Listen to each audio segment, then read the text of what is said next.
June 26th it was, yeah.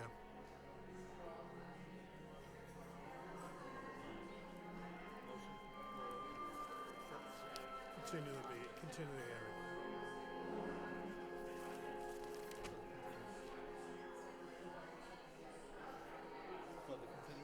Yeah, motion to continue. Motion to continue.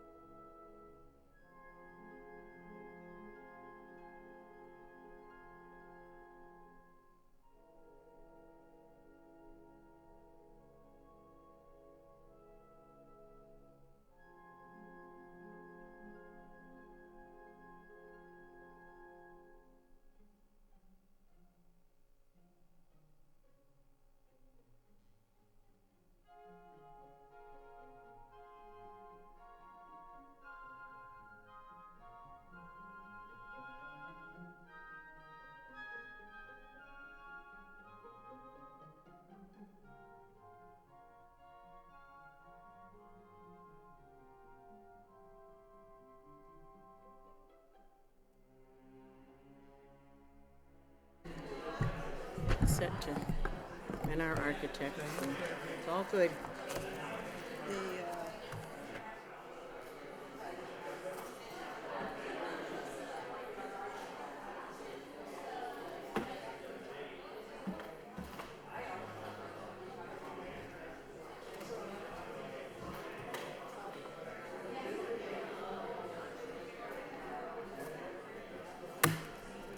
So you keep your water back.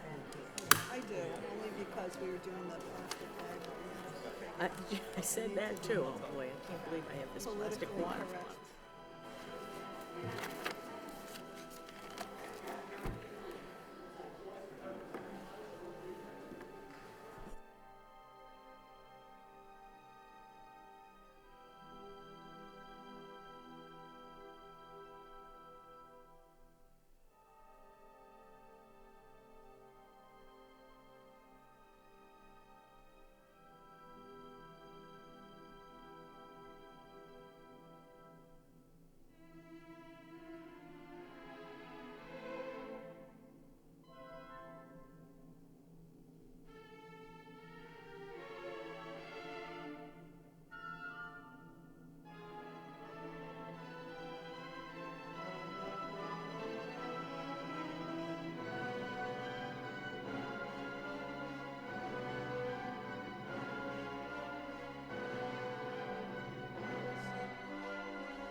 Everybody please rise for the prayer. Dear God, today as the session opens, we pray that your presence will be before us and everyone who serves in this decision-making process of our city.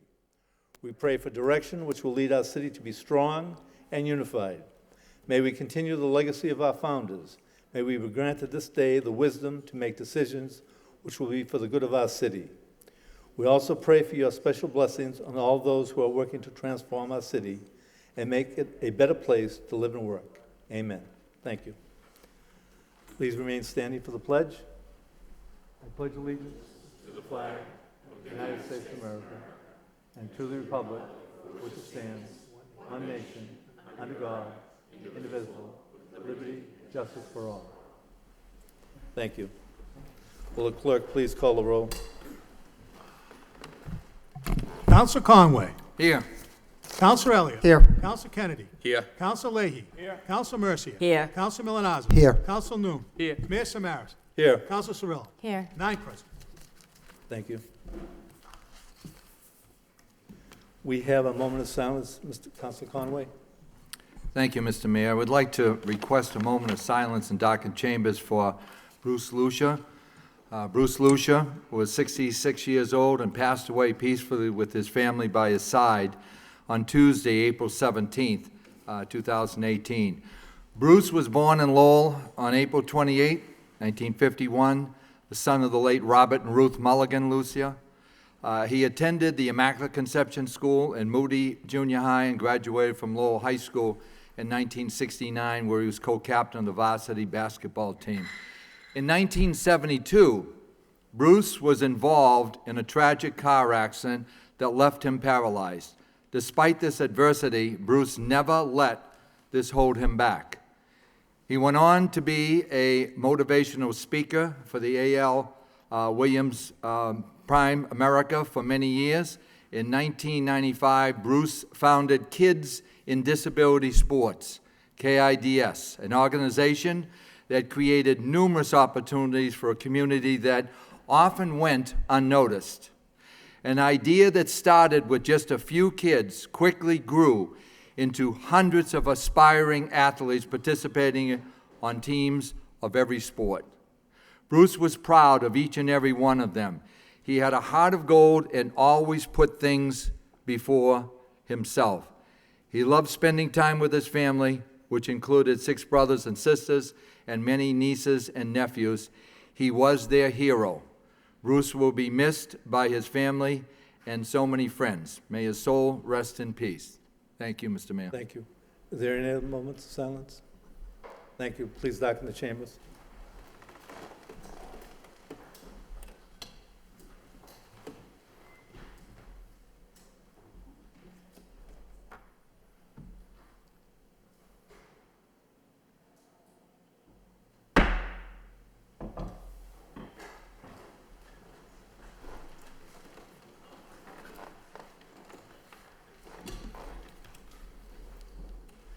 All right, first we have the minutes of the Finance Subcommittee and joint with the school, I'm sorry, I just jumped ahead.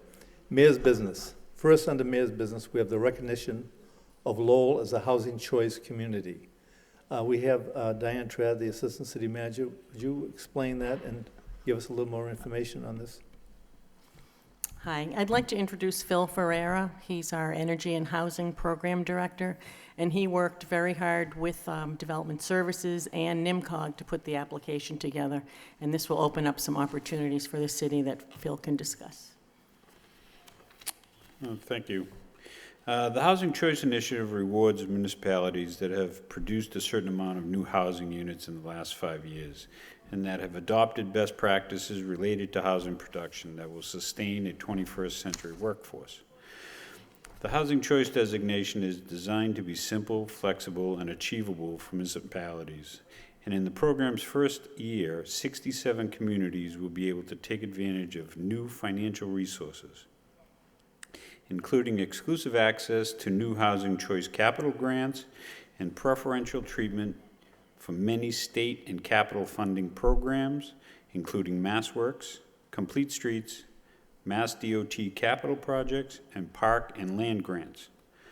Upon the announcement of the Housing Choice Program by DHCD, NIMCOG worked with the city to establish eligibility for the Housing Choice designation, based on a review of the building permit data for the past 5 years. NIMCOG offered its assistance in submitting the designation application to DHCD on the city's behalf, once eligibility was established. Utilizing the documented building data, NIMCOG submitted a successful application to DHCD on behalf of the city to be designated as a housing choice community. So basically, it's a designation that's just going to give us advantages over other communities when we're applying for grants in other areas, not just housing. If anyone else has any questions. Are there any questions from the council? Well, I'll tell you, I mean, we did receive a citation from the governor, and I'd like to read that citation for the work that you've performed. Whereas Massachusetts needs more housing to remain economically competitive and to serve the needs of all of our residents. And whereas as we seek to promote housing production, we believe this must be done in partnership with local elected and appointed officials. And whereas housing includes multifamily housing is a cornerstone how we revitalize our downtowns, convert underutilized sites, and develop in sustainable locations, such as near transit, to create places where people live in, work, and play. And whereas the Housing Choice Initiative recognizes those cities and towns that help the Commonwealth address our shared housing challenges. And whereas the City of Lowell has produced significant increase in housing units over the last 5 years and met the criteria to qualify, now therefore I, Charles D. Baker, Governor of the Commonwealth of Massachusetts, do hereby designate the City of Lowell as a housing choice community. signed on this 14th day of May in the year 2018, in all the independence of the United States of America, 241st, by His Excellency Charles Baker. I think it's quite an honor, and thank you for your work.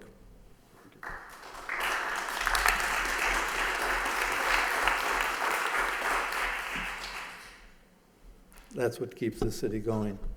All right, also under Mayor's business, I just want to make an announcement for tomorrow night. Tomorrow night at the Mayor's office, in coordination with the City Manager and the Office of Congresswoman Nikki Songas, we'll be hosting a Citizen for the North/South Railway Link Town Hall event featuring former Governor Michael Dukakis. Governor Dukakis will be moderating a panel discussion with local and state transportation experts about the North-South Rail Link and the opportunity it presents for the city of Lowell, the greater Lowell area, and the Commonwealth as a whole. This event will be at 7 p.m. in the Mayor's Reception Room, and it's free and open to the public, and that will be tomorrow night. And simply what this is all about is connecting North Station with South Station. As you know, if you were to leave Lowell and you wanted to go to New York to take the rail, you'd have to really drive to South Station. But this would allow for you to simply get on the train in Lowell and get to New York or anywhere else on the East Coast. This would be an economic boom for the city of Lowell. So I would advise people, if they're interested in this type of situation, to be there tomorrow night to listen to what former Governor Dukakis has to say. I think you'll find it quite interesting. Thank you. All right, going into city business. Minutes of the Finance Subcommittee joint with the School Committee Finance Subcommittee, May 14th. Environmental and Flood Issues Subcommittee, May 15th. City Council meeting, May 15th. I need a motion to accept and place on file by Councilor Mercia, second by Councilor Elliott. Thank you. All right, it's not 7 o'clock. We leave the hearings. We go to communication from the city manager. Motion responses. The first motion response is Plain Tanner Street Corridor Redevelopment Plan. Madam Manager. Council. Thank you, Mr. Mayor. Through you to the city manager and Diane Trad, the both of you. I'm very concerned about Tanner Street, and there's the little car wash. We taking much land. I know that they met. I don't know what was the environment there. Were they amenable to what's going on, or disappointed, or what's happening here? We will continue to meet with them, and I'm sure there'll be many compromises made during that time. We're trying to work out a different approach for them so that they can keep working through with their business. Joe Jinowitz is here, and he attended the meeting, and he can give you some more details. But it was an amenable meeting, and like I said, we'll continue to work with them. Are we continuing to help the veterans, the VFW, to try to help them with the registry to put down file their paperwork? Because I know we promised that we'd do that. That shouldn't change. We should do whatever we can to help the veterans over there. Yes. And we are, right? Yes, we are. Thank you. That is ongoing, Counselor, Okay. and it's through the Land Court, but the Law Department, we've met on that and are working on that, and did have a meeting out at the VFW Okay. with those as well. Thank you so much. Councilor Elliott. Can I just ask what the next step is once that is sorted out with the VFW? I know that's a economic opportunity area, so what's the next step for the realignment? Diane or Joe Jenowitz, who's been working on it, if you... So right at this point, we've been looking at the realignment project to do construction in 2 phases. Phase 1 would involve property that has, currently owned by the VFW that the city will be acquiring, and the other portion of the roadway that would be part of Phase 1 is what's owned by the car wash right now. So that would be part of Phase 1, and then Phase 2 would be the remainder of the Tanner Street realignment project. Doing it that way would help break up the cost and make grant applications more attractive, and it wouldn't really be till Phase 2 we'd hit a more significant cost portion of the project where we have to start moving utilities. Okay.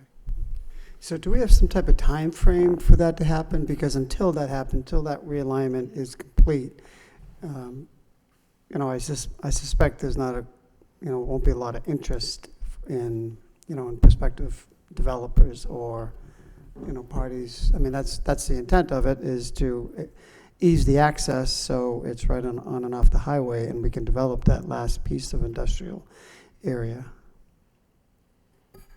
It is the intent, and it will be phased in, as has been mentioned tonight. And I did want to point out that in the capital plan for FY19 that you'll see next week, we are funding the first phase. We're proposing to fund the first phase so that we can get going on that. And but again, it's necessary to do this work in Right. order to Is have it- it is it have one- it be interesting or attractive to other companies. Right, makes sense. Is it 2 years, 3 years before we can then anticipate phase one? And I'm just trying to get a general idea of when. The funding that we have in the capital plan will pay for design. Once we have that design and we have everything shovel-ready, we can start looking for funding at any time. But we'll have the design done, and then we'll start looking for So once we're shovel-ready, then there's the opportunity to go out for. any funding Mass Works or opportunities. opportunity. Correct. Makes sense, great. Okay, thank you. Council Leahy? Thank you. So through you to Joe. So we're all set with the VFW, right? Did we come with the? We have an agreement in principle. Right now, it's just going through the land court process, so we're kind of at the mercy of land court and how long Okay. that takes. But we have an agreement in principle with the VFW. All right. And when we align that, we need land from the car wash too, Correct. to Yeah. shore up that? Yeah, it'll end up creating a four-way intersection at the Target Plaza. Okay. All right. And then that's going to curve around and go back onto Back Tanner into Street. the existing Tanner Street up at Lincoln Street is the current design right now. All right. And that's phase one. Phase one would just go up to Montreal Street. Yeah. So that would go from Plain to Montreal, and then phase two would go from Montreal all the way up to the current intersection of Tanner and Lincoln Street. All right. So what's the schedule for phase three going down the rest of Tanner Street? Do we have any idea on that yet? Well, there really wouldn't be a phase three, it would just be phase one and phase two. It will depend a lot on how negotiations go with other property owners and whether or not we're able to get different funding opportunities brought into the city. Okay, because I mean, the goal is to go right down Tanner Street, right? And Correct. redevelop the whole thing and Yep. work with everybody. Okay. All right, thank you. Councilor Kennedy? Yeah, just, through you, Mr. Mayor, just on the timeline again. So phase one won't start until July 1, right? And so what will be the duration of that study? How long should that take? Will that be 8 months? Will it be 12 months? Or, I'm not going to hold you to it 8 months from now, but can you just give me an idea of? We will complete the design. The next thing we have to do is appraisals and figure out what the property cost will be, right-of-way issues. So that's going to happen now, and then we'll complete the design. Joe, do you have an idea? 8 months, a year? Yeah, I think that's probably a good estimate, 8 months to a year. And then, maybe like a MassWorks grant could be in the works for us to be able to do that phase one project. Okay, and then what would be the time? So that would put us into the next fiscal year. So then what about phase two? Would that take, how long is that going to take for duration? It's tough to say at this point. I mean, we'll continue to design a phase two while we're, still going through phase one and looking to do construction of phase one. But it'll depend on however long negotiations take with property owners and what other compromises are made with those property owners. So it's really hard to say at this point. So for phase two, you're gonna have appraisals done all the way down as far as Lincoln Street on both sides? Correct. How many properties is that? There'll probably about a dozen or so properties that are affected. Okay, and will all those appraisals be done at the same time? We're in the process of packaging a bunch of appraisals and putting them out for an RFP, and those will be included in that package. Okay, so by the time phase two gets completed, it should be 2 fiscal years away. Is that right? Is that a fair estimate? That sounds about right. That's probably about fair. Okay, thank you. Councilman Mendoza? Thank you. If I could ask a question that would try to give me, anyway, a visual of what we're talking about here. We're talking about realigning the intersection where it goes into the plaza and come across between the car wash and the VFW. Correct. So the land that's now Tanner Street that comes out onto Plain Street would be surplus property and could be either sold to or donated to the car wash, so that if we're taking property from them on the right, they could possibly get property on the left of their building so that their business is not interrupted. Just again, from a visual, just so that the viewing audience really understands what I think we're all understanding here as to what will happen. And again, it does make perfect sense to align that intersection so that you get better access into that, a real redevelopment area opportunity. So I just, again, wanted to kind of get that out there, just to give a visual as to what is and hopefully will be happening. Thank you. Any further discussion? Council Kennedy? Just one more question, I think, Mr. Mayor, through you again. Excuse me. Has anything happened before? Have we done anything in preparation to get to phase one, or is this just being initiated now? And I ask that question because I was under the impression that this project was kind of moving forward, and I have to admit that I haven't paid that much attention to the progress that's been made. But it was my assumption that we were a little bit further along than maybe what we are now. So It has gone in front of the planning board for a preliminary subdivision, and that preliminary subdivision was approved. So now we're developing the definitive plans. okay, and when did we do that? That was back at the end of February, beginning of March. Okay, but did we do anything last year or the year before? We've been working through the design since last year, and we got to the point of preliminary plans to bring to the planning board. So now we're looking to just refine them based on their recommendations and then bring forward definitive plans to them. Okay, thank you. We all set? Yep. That's fine. Madam Manager, you all set? No, I was just going to add that Watermark was under contract and had been involved in the preliminary plans that were presented, so. Okay, thank you. All right, the next motion response, sidewalk seating, ADA compliance. I want to thank you for the report, Madam Manager, but could you just give an outline to the community what this is about? Sure. The response, which is from the Director of Development Services, Eric Slagle, who I believe is here, but briefly, let me just say that the Development Services does administer this program. They do go off out and inspect the various locations that have sidewalk seating. At the outset, they do provide every establishment with a book or a brochure of what are all the rules and regulations, so they have the guidelines. And in addition to that, they seasonally go around from April to October, one planner, one building inspector, and perform the inspections to make certain they are in full compliance. And that means that the layout of the fencing is consistent with what they were approved for, and that there is the required 48 inches clearance between the fencing and any obstruction. And if there's any specific questions, I know Mr. Slagle's here and can answer those. Council Leahy? Thank you. Hi, Mr. Slagle. I was just curious, it looks like in the guidelines here, we don't have anything for if we have to go out and visit them and give them some warnings.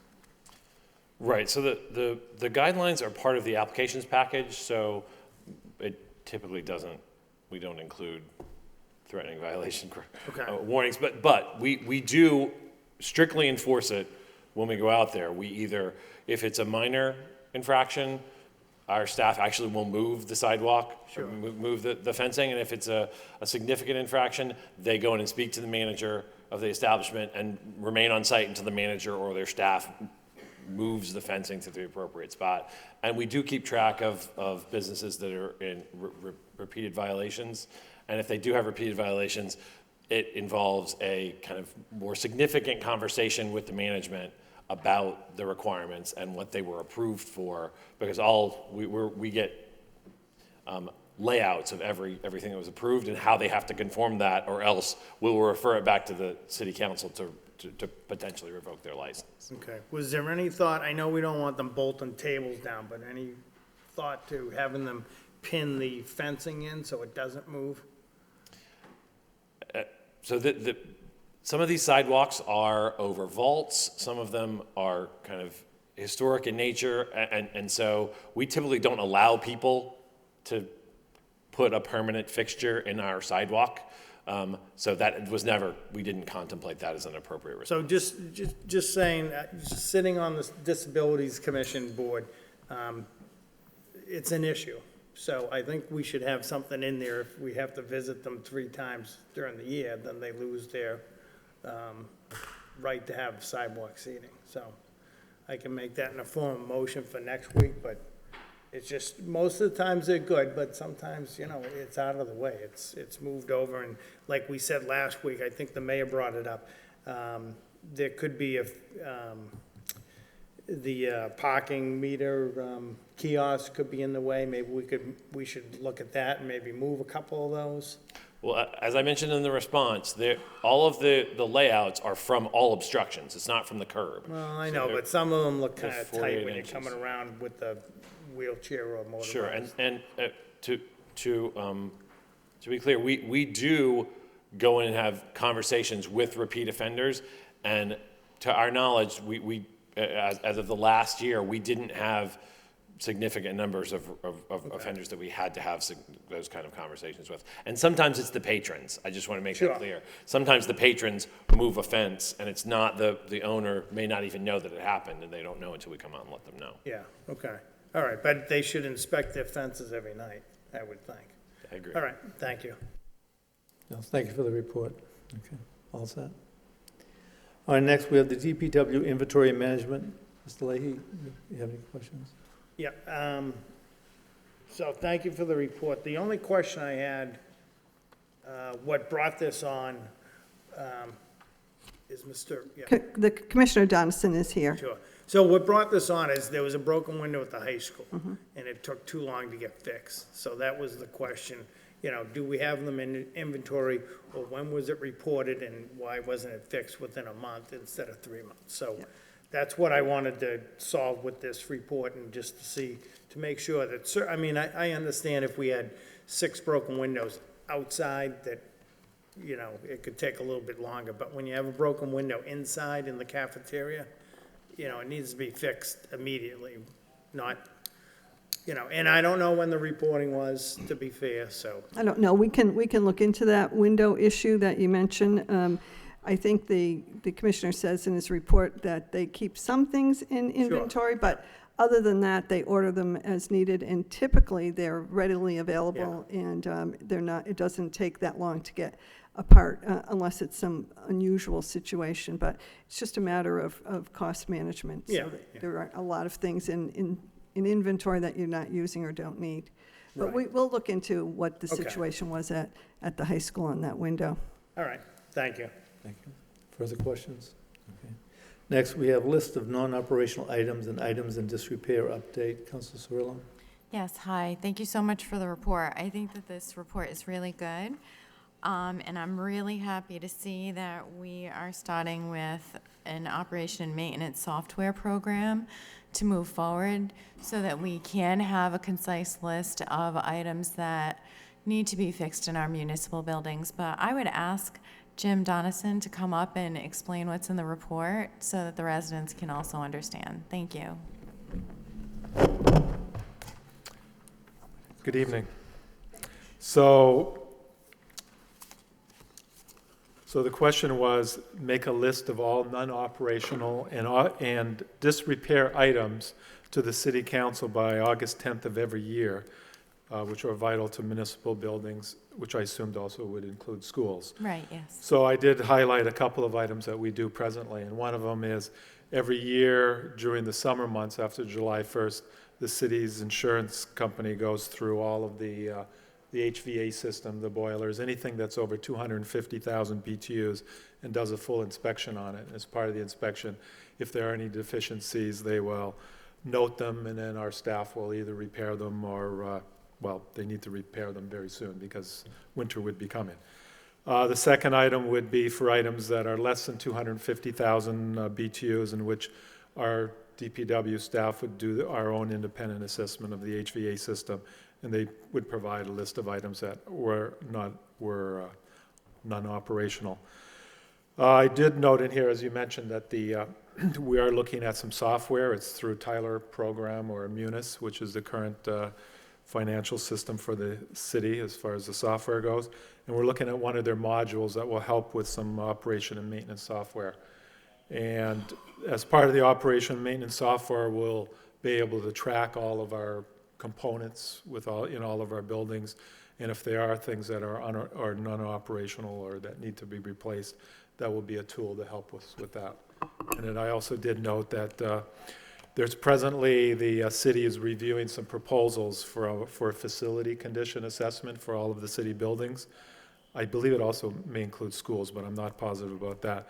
But that process will hire a consultant. He's going to go through every single building and make a list of all of our facilities, all of the equipment, and basically kind of prioritize them and come up with a list of deficiencies, and that'll be our responsibility to move forward with it. I just had a quick question. I see that your categories are condition, category of deficiency, building system or component.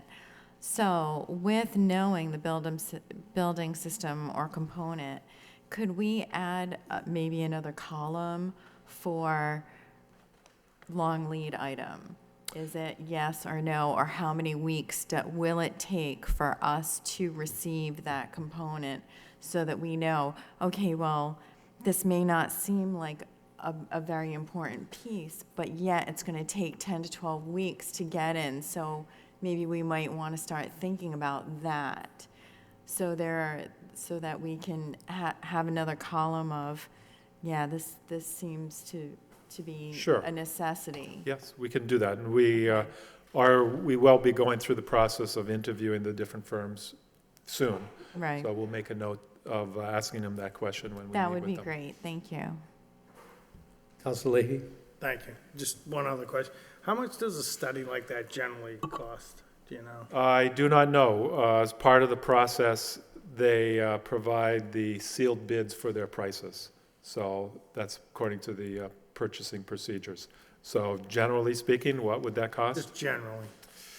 I'm going to say anywhere from 100 to 200,000 That's just for the for a study. complete, depends on the number of buildings that they're going to do. All right.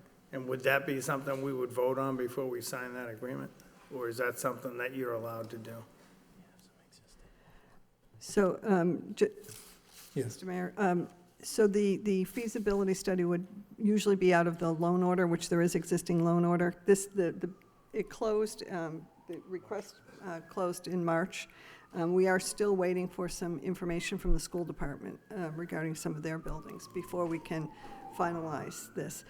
But I'm told that the feasibility study for just police and fire cost approximately $200,000. So, but we will know more once, we don't know what the bids say, so. Okay. Well, I guess what my question is, like, are we obligated to contract with them now that we have the bids? No. Okay. Okay. Thank you. Any further discussion? Thank you. Next, we have the periodic maintenance at schools. Councilor Kennedy, any question? All set. Madam Manager, you all set? I have a question or comment. Councilor Milonazo? Having to do with a related matter on the periodic maintenance. The Sullivan School, their tree limbs, and I apologize for bringing this up on the floor, but for some reason the tree limbs that were damaged during the storm have not yet been removed in front of the Sullivan School. Therefore, the lawn hasn't, about a quarter of the lawn has not been mowed because the tree limbs are still actually broken and hanging from the trees. So it's right on Draper Street. So if you can look at that. We'll have that Thank you. addressed. All set? Thank you. Next, update on construction of the VFW Highway and the Aiken Street Bridge. Councilor Conway, do you have any questions? Thank you, Mr. Mayor. Through you to the city manager, I want to, first of all, I want to thank you and your team to put this together. After looking at it, it certainly sounds it's a rather complicated situation with three entities involved. And it also looks like there's really no quick fix to that. Is that correct? That is correct. Okay. I think that one of the complaints that, that was brought forward was the fact that it was not a safe area, because that's where the runners apparently go through, and I believe it's once a week in the summertime. Yeah, I think they're at least. Yeah, and I think that what they were concerned with is somebody is going to get hurt in that area because of the debris. And again, I'm looking at, obviously, I don't want to see anybody get hurt, but also, who's liable for this? Because you've got those three entities, so Right. it can get kind of complicated. Can you make a comment on that at all? Or? Well, and Sarah Brown is here to address this as well, but let me just say that this has been a long process and complicated. Once they began the bridge reconstruction, they did encounter contamination, and in two forms, and then everything stopped while people tried to figure out who owned the land. And you're correct, it's the city of Lowell, it's the University of Massachusetts Lowell, and it's the DCR, the Commonwealth of Massachusetts. And then it became the debate over who was responsible to clean up and do testing. And at least as of the beginning of this month, the testing has begun. And that's expected to finish hopefully next week, and then the results back in a few weeks after that. But the process is lengthy, and as the report said, it's probably going to be another year before that construction is completed. So, we certainly want the area to be safe, but due to the construction, that causes the encroachment into the highway.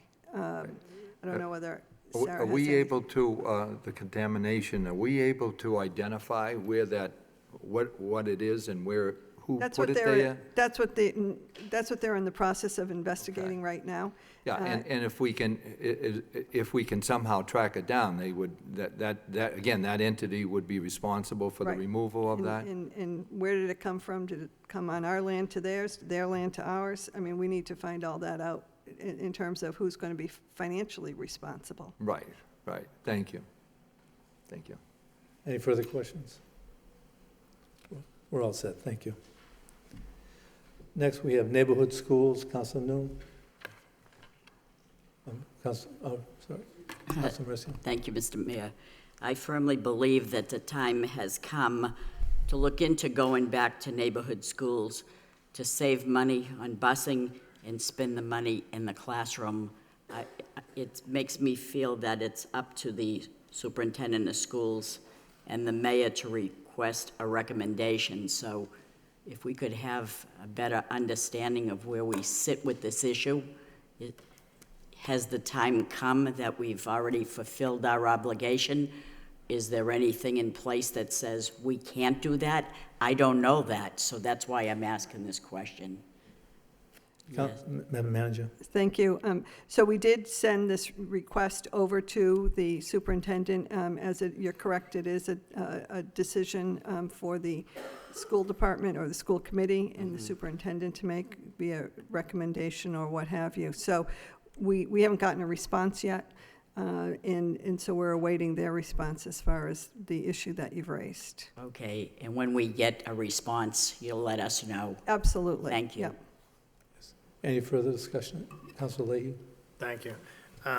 Just a comment. I mean, over the years, when I was on the school committee and throughout, they've always told us that we're doing pretty much our in-neighborhood schools. So, I mean, it's one of those questions that never fully gets answered.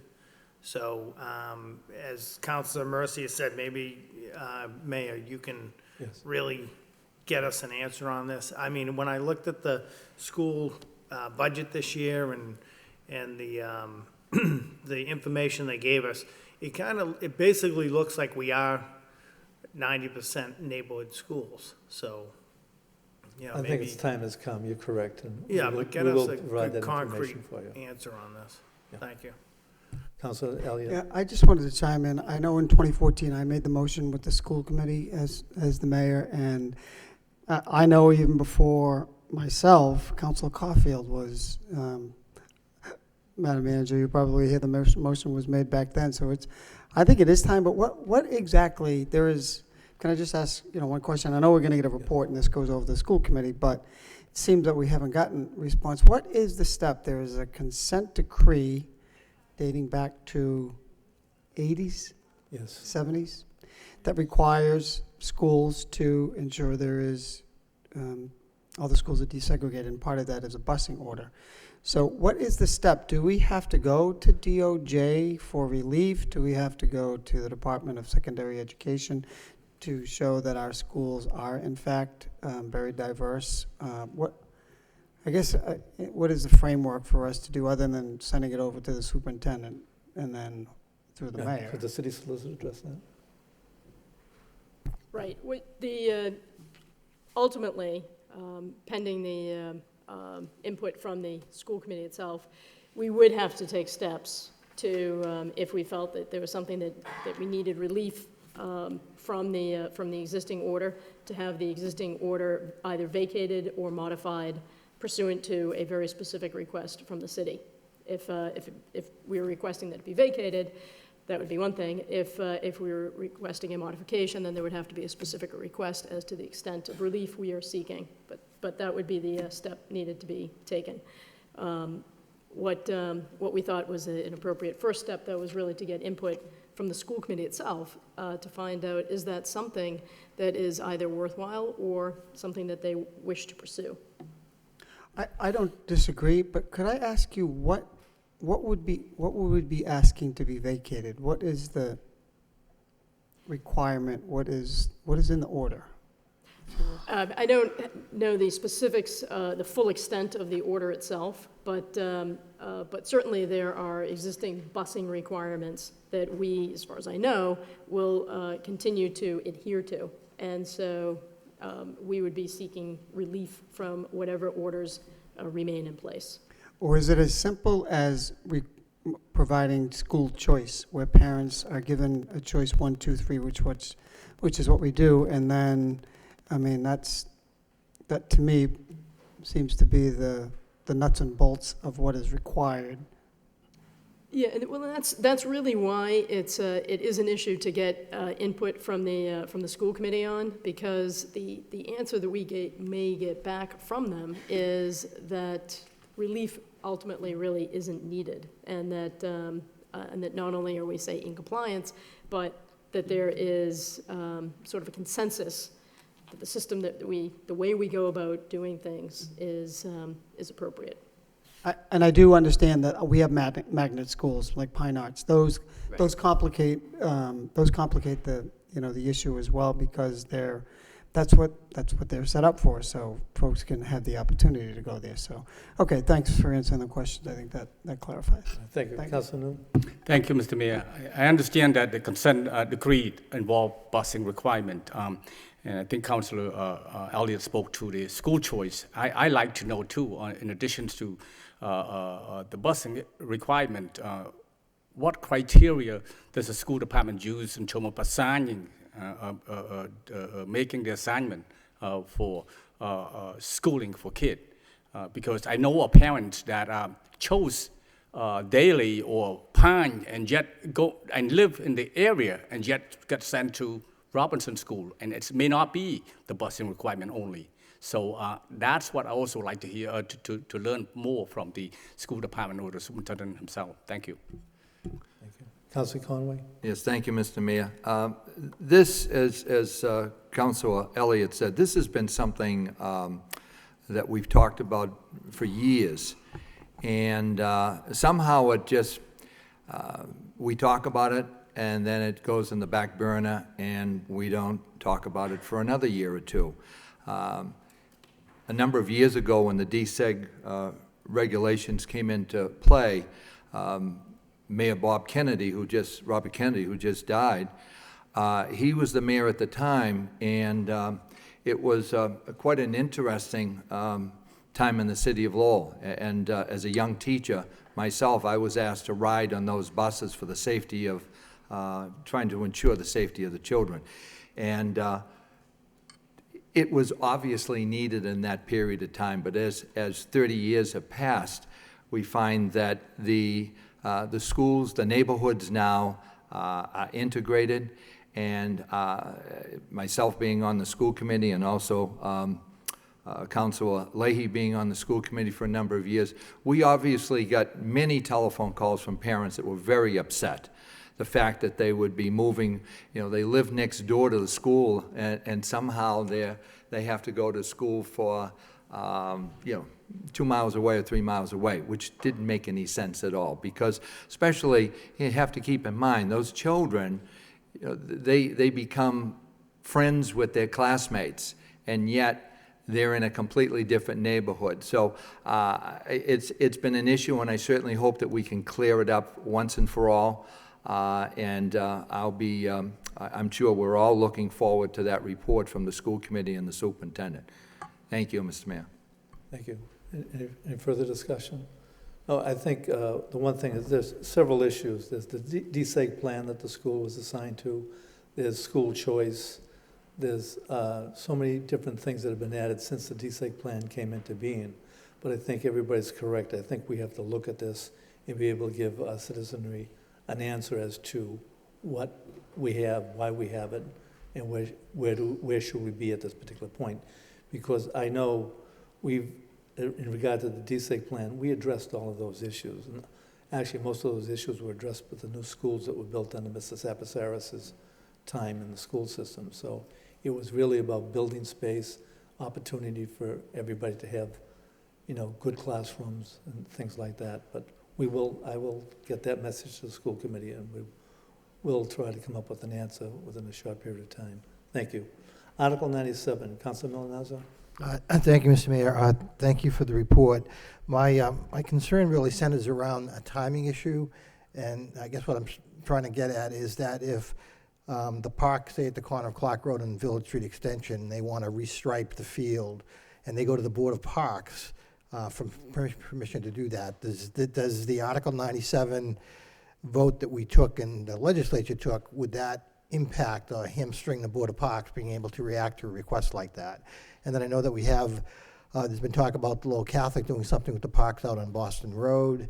And then the other issue is, you mentioned the air rights over the canal for option 3. Does that require a vote of this body before it goes to the legislature? And I guess I'm just looking for the timing of all of that, because again, I don't want to impede the good work of the Board of Parks as we sit here waiting for that vote to take place. Thank you. Solicitor? City Manager, whoever. I couldn't quite see you. So if you want to go first. What I was going to say is that there are projects that are going forward as far as the air rights that are required.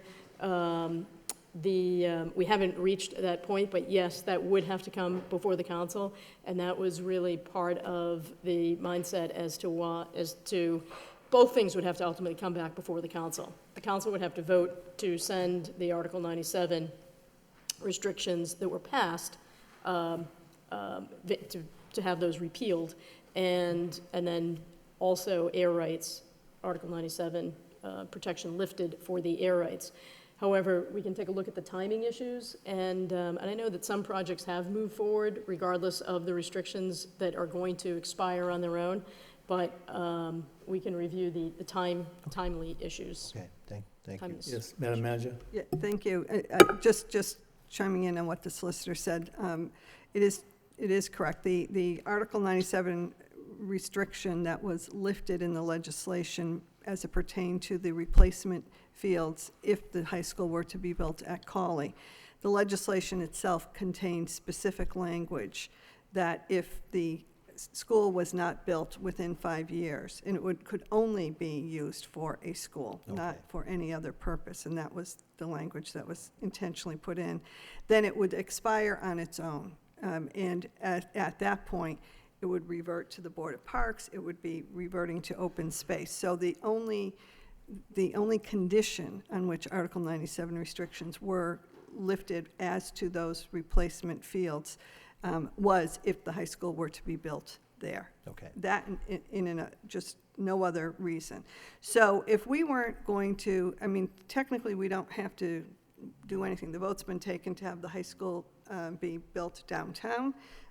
This will expire on its own, and there is no plan to put the high school at Cawley or to need those replacement fields. That said, as the solicitor mentioned, Since we will need Article 97 relief for air rights over the canal, for the two walkways that exist now, but they would be rebuilt, then we would be filing a home rule petition to ask the legislature to give us relief for putting the walkways over the canal, which are already there but are going to be reconstructed.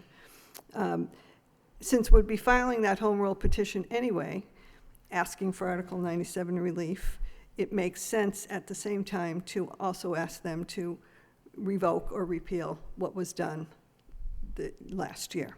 Is there currently an air rights agreement for the existing walkways? I'm sure there must have been. I think our consultant probably could tell us more of that. But when you're going to make new ones, you still have to go back to them for the relief. Maybe the solicitor has something else. There is, I know, something in place for at least one of them. But anyway, we are working to secure all, and it goes beyond even Article 97, but yeah, we'll be addressing all of those. To the question of timing, it probably makes sense for the next legislative season that starts in January to file the home rule petition. This session is going to end July 31st, and as a practical matter, it probably would not get taken up or heard or make its way through the process in that period of time. In terms of affecting how we move forward, it will have no effect. We don't need this relief for some time. So, so it's all, the timing is fine. Okay, thank you. All set. Councilor Kennedy? Thank you. For you. So, the Article 97 relief that we need over the canal for downtown, we think that we have relief for one of those tubes, but not, that's all? No, to be clear, we know we have current relief in place for one, but even still, because of the expansion, even for that one, we will need further relief. Okay. And is that something that, when would we be filing this legislation? Then if we're going to tie the two of them together, when would we be doing that? Would we do that in January or? Yeah, it would make sense to file it in January at the start of the next legislative session. And then it would go through the process at that point. It would be assigned out. And we're not, because the design hasn't begun yet, where those walkways will be located or whether there'll be one floor or two floors is still to be determined. So we've talked about framing it so that we cover the whole area and give us flexibility in the architects as to where the walkways will be designed to be. Okay. The difference between the two is that for downtown, it's just air rights. Right. For the Colley site, it was replacement fields. Right. And so we do have replacement fields sort of all over the place. So that one is kind of messy, the way it stands now, because we have those replacement fields, which I don't think make much sense, but apparently it was okay with the Commonwealth to go with that. So what would be the status of those replacement fields and the whole Article 97 issue at Colley for right now? Well, right now, the relief that was granted by the legislation was to lift the restrictions, but only in the event the high school was built there. And so it's conditional. And if the high school's not built there, then there is not relief. I understand that, and you made that pretty clear. That's clear in your correspondence. Right. My question is, and what's not in your correspondence, I think, is what about those replacement fields, which are in several different locations? What is the status of those fields relative to Article 97? I guess I'm not following. All right. So one of them was up on Christian Hill, right, at the reservoir. So the reservoir was presented as being one of the sites to replace part of the property over behind Colley Stadium. So is the reservoir now under 97 because of this legislation? I guess that's kind of, or what is the status of that? So the reservoir was always open space. It was part of the open space plan of the city of Lowell. So it had Article 97 protections. And so that was, and that's true of the other parks in question. They were considered protected by Article 97. So what the legislation did was it granted relief from that protection, but only if the city builds a high school there. Okay. So they are protected, but in order to be abundantly clear, and I think that was, as I understood the purpose of the motion, to err on the side of caution, to try and just revoke that whole piece of legislation since the high school's not going to be there. Right. So what you're saying, if I'm following you correctly, is that the replacement fields didn't really matter. They were not an important part of the whole Article 97 legislation? Is that because they were under Article 97 in the first place? Well, they were under, but the legislation took them out of protection. So they were protected by Article 97, meaning you could not use them for construction or anything else. But because the legislation gave you, it took them out of that protection, so they could build. It's a little more complicated. It gave the right to build the high school at Cawley on the condition that you had these other replacement fields that were supposed to be in, same space, same use.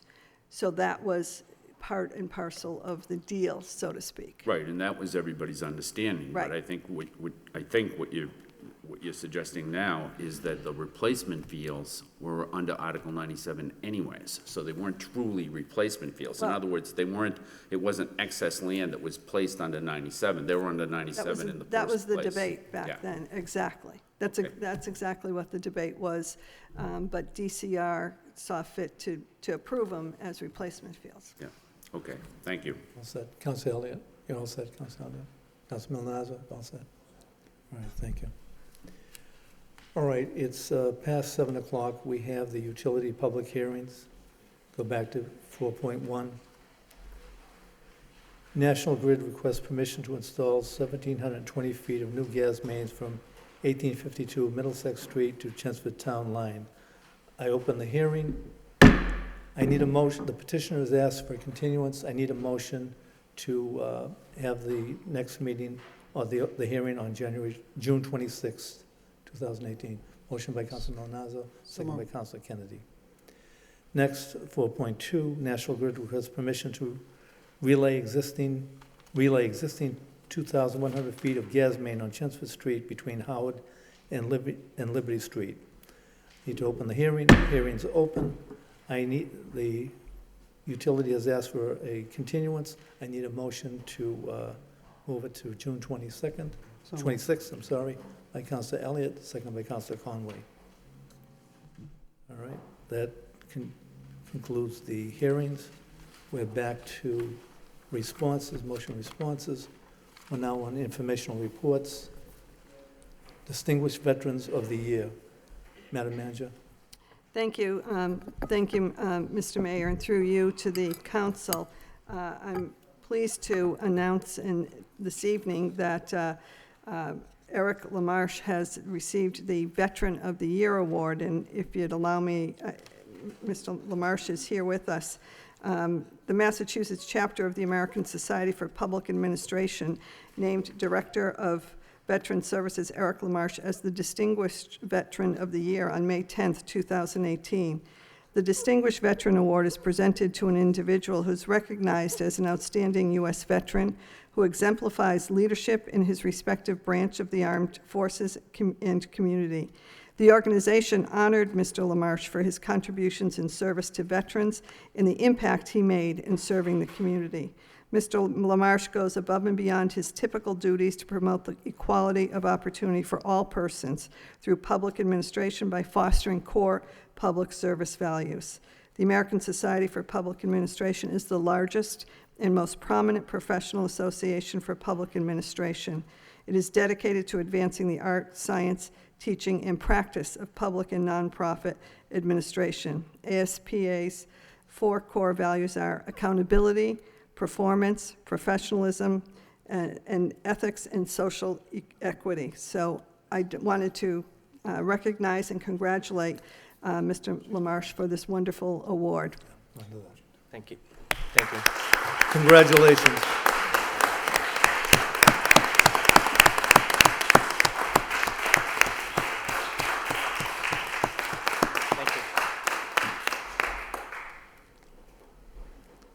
say a few words, please?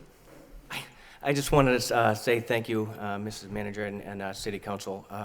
I was honored to be. There were two other veterans that were that received the award that day. Mr.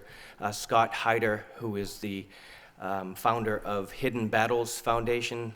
They focus on is for first responders and veterans with PTSD issues, and a gentleman that actually runs the Department of Veterans Services, Mr. Francisco Urena. We've both worked together even before he became the Secretary of Veterans Services. They're both a very big inspiration, and I'm honored to be a part of that group. And I just want to say thank you to the City of Lowell. I'm almost at the 12-year mark, and I've never needed anything I've ever needed. Any questions I've had, if we needed more money, I've always received whatever we needed to help our veterans. So I thank you for everything, all the support you've given me. Thank you. Thank you for the work you do.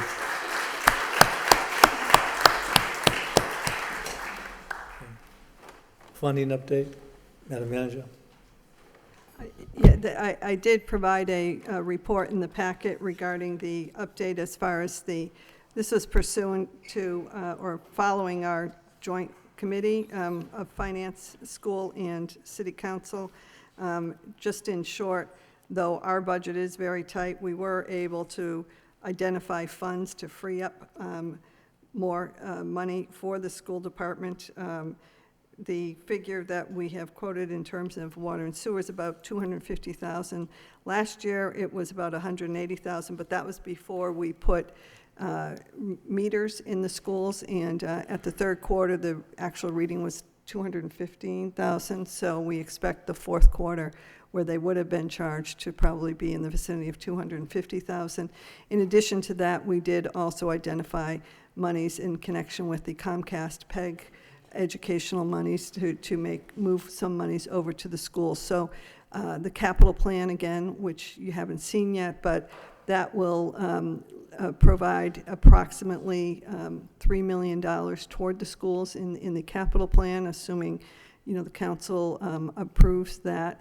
And so all told, for the next fiscal year, we're expecting and planning in the budget and the capital plan to provide the schools with approximately $3.3 million between capital and monies, and that's on the conservative side. And we also expect to be well north of net school spending. I want to thank the manager for all of that work. Any questions from anyone? Councilor Elliott. So I know there was an article this week about additional funding. Is that the funding that was that came forward from the mayor? It was shortly after we had. Yeah, it must be. Yes. I don't know if I saw the article, but I suspect so. Well, it states 500, so I just want to make. In the general area of that amount. Yeah. Well, the article said that the city was going to give additional 500,000, and I'm just curious where that number came from. Is that these charges, or is it additional funding that the city is given, or it was unclear? Yeah, actually, Connor Baldwin can address the detail of the monies that what we tried to do is come up with monies that we could move to the school side, and something that we could still afford to do, but Connor could address that. I'm just trying to get some clarification, because we're looking at 350 versus a figure that was stated in the paper, 500. So sure. So my understanding of the $500,000 number, it represents the total of commitment from the city to the schools. It's not necessarily all a cash contribution. However, the contributions themselves will allow the school department to free up resources that would have needed to be earmarked for other purposes towards the classroom. So when you take the $250,000 that we project as the cost for water and sewer, that's funding that will be available to the schools, because they won't have to make those payments to the water and sewer utility.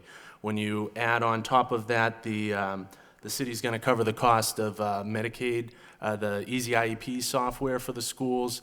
that adds the total up further, in addition to the PEG money that the city manager mentioned.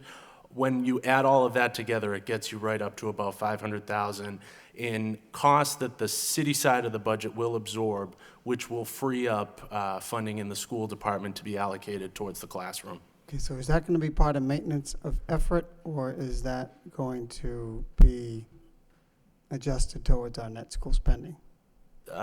The maintenance of effort agreement, to the best of my knowledge, does not specifically call out water and sewer charges. Okay. But we can certainly have a conversation with the school department. I just think it's regarding important. those. We're trying to compromise. We had the meeting. We know how tight budgets are, and I did see a communication from the superintendent. Budget adopted based on the House numbers, and if additional funding comes in, I think that's wise, it's prudent, and the city is coming back, and we're giving additional money to close that gap, so that's helpful. I think it's also important in the communication, Madam Manager, is that, when we just got certified from the Department of Secondary Education, that we, in 2017, we're $8 million above what we were required to do. So I just think it's important to let taxpayers know and people at home know we're doing our best, and we have exceeded what we are required to do by $8 million. And I think that's substantial that we have made that effort over the number of years. Thank you. Further discussion? All right, next we have the garage presentation. Madam Manager? Oh, I'm sorry. I jumped over. Proposed rule change for free speech zone, Madam Manager. Yes, Mr. Mayor, there are some motions on the agenda this evening. Yeah. Yes. Sure. All right, we'll do that. Actually, I'd like to have the motions then read. 10-2 and 10-4. We'll go to 10-2 first. Madam. Yes. I was going to have the motions read. Okay. All right, 10-2, Councilor Elliott. Want to read your motion? I'll read the motion, sorry. City manager to develop a policy and/or designated area to allow citizens to exercise their First Amendment rights. I need a second. Second. Councilor Mercia. Councilor Elliott. Oh, we're going to take Council Mercia's motion at the same time? Okay, Councilor Mercia.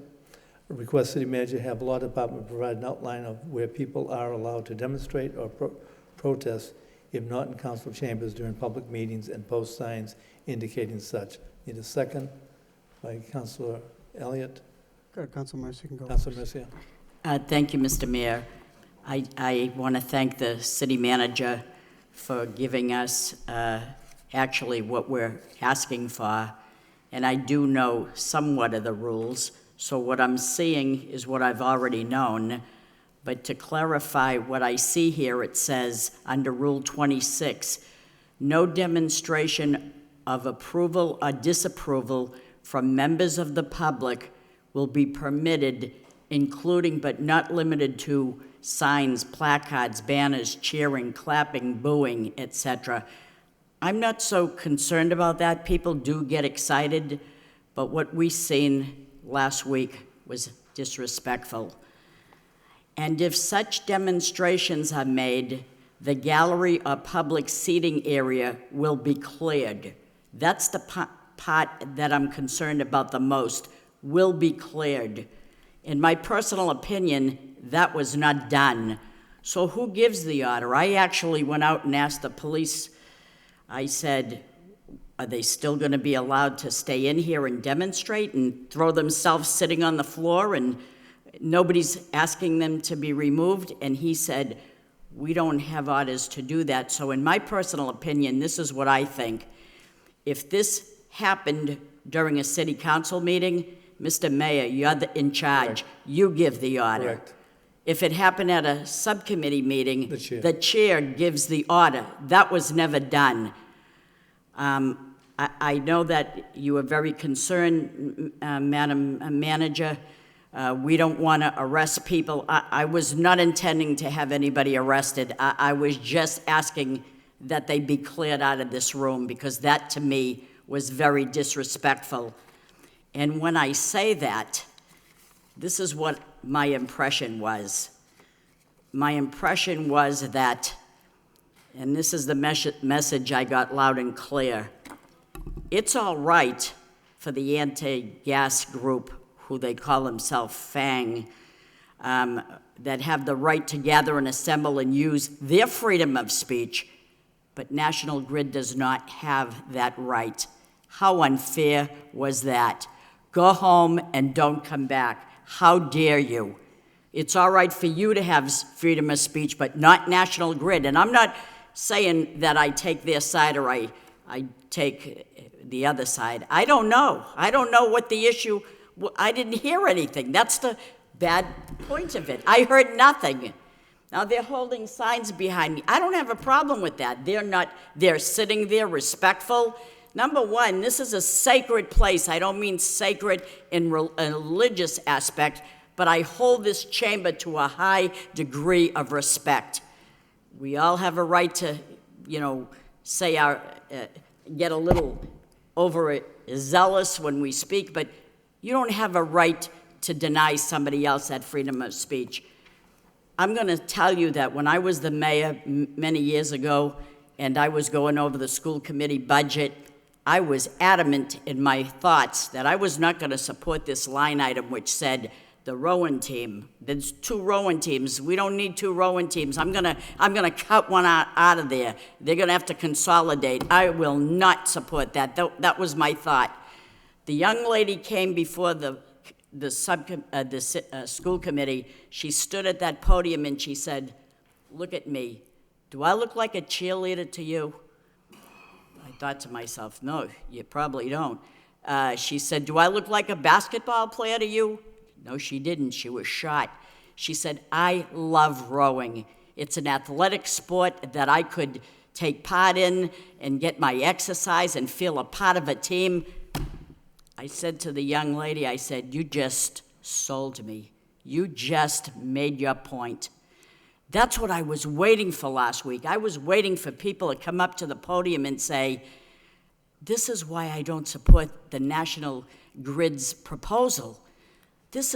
I wanted to hear that. I wanted you to convince me, because I didn't have a decision one way or another, but that never happened because through your exuberance, you stifled the process, and you weren't a good example of that. So the outburst from the protesters was disrespectful to the subcommittee and the city council, inconsiderate to National Grid, uncivil to the integrity of this building and this chamber, refusing to keep quiet or refusing to leave, and you acted like a bunch of bullying thugs. And I think you're probably great people, but that's not the way to do things.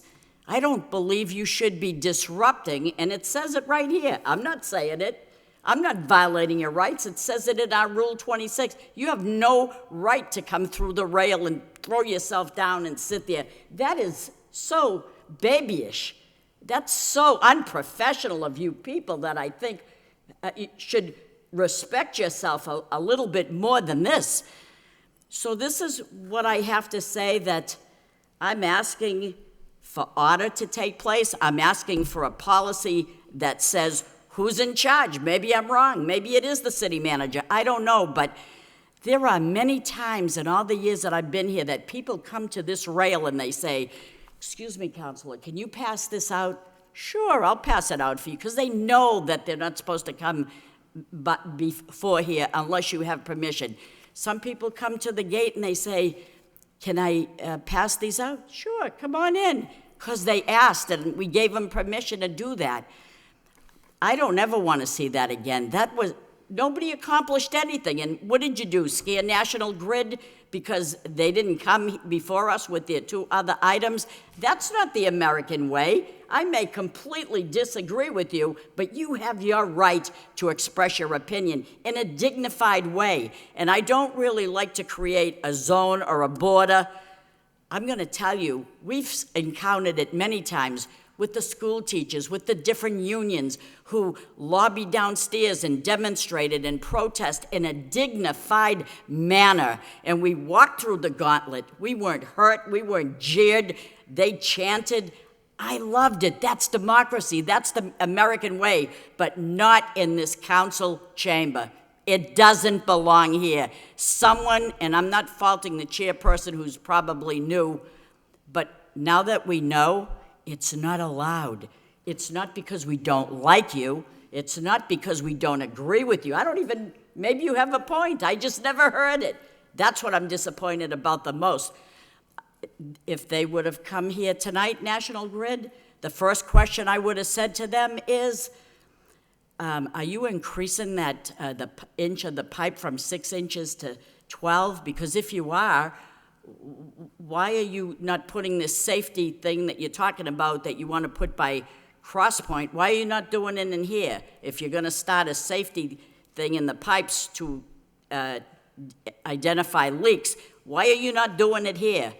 Maybe you have a point, but I don't know that. So the gist of the motion is, I don't actually want to say this is the zone. I just want it clear that we don't do that in here, that we have a place outside and you can do that. And later, if you want to come up and speak, go ahead. You want to clap for somebody, fine. You want to boo me, that's fine too. But don't act like hoodlums. That's very unprofessional, and you're better than that. Thank you so much. Thank you. We have Councilor Elliott, then we have registered speakers, then I'll go back to the floor. Councilor Elliott. Thank you, Mr. Mayor. Councilor Mercier at least summed it up pretty good. I happen to be here and I happen to sit on the subcommittee. And look, I've been part of a number of peaceful marches and protests, and we all believe this. We all believe in the First Amendment and freedom of speech and freedom of the press and the right of people to peaceably assemble. I mean, this is what America is all about. There's a time and there's a place. This is the house of the people, and we are just, people should be able to come and exchange ideas, and that's why we have rules. So there are ground rules so people can exchange opinions. And clearly, I've been here a long time. There's been some raucous meetings, raucous debates, and that's okay. But there was an exchange, and what took place last week was no exchange. And that's where it's wrong, in my opinion. And democracy is having organized meetings and allowing people to be able to speak on both sides. So, I guess I feel that if we're not able to maintain law and order right here in the council chamber, how can we expect that to carry out into the public? And I think it's important that we maintain the ability to agree and disagree, but express our opinions without that type of behavior. So I during that particular point in time, Madam Manager, I think there was a discussion of what is done at the State House, and that there is a location where people can protest. And I'm like, I'm with Rita. People want to put signs or do whatever they want, that's fine, but at least allow for a way for people to talk and have their own opinions. So I think I don't think we should, if we have to create a zone so people know, okay, I know they do it during the folk festivals and et cetera, but, right here, right in the chamber where we couldn't conduct the business of the government and of the people, that's not the place for it. All right, thank you. Mr. Clerk, we have a registered speaker. Yes, there's a registered speaker on item 10.2 and 10.4, Stephen Malagodi. Good evening, Name and address, please. Steve Malagodi, 200 Market Street. Before I address this, I just want to say that I'm going to New York tomorrow by train, and it takes me 3 trains just to get to Amtrak. So whatever you can do with Mr. Dukakis and that project would be great. Thank you. Now, I must say I'm a bit perplexed by the language.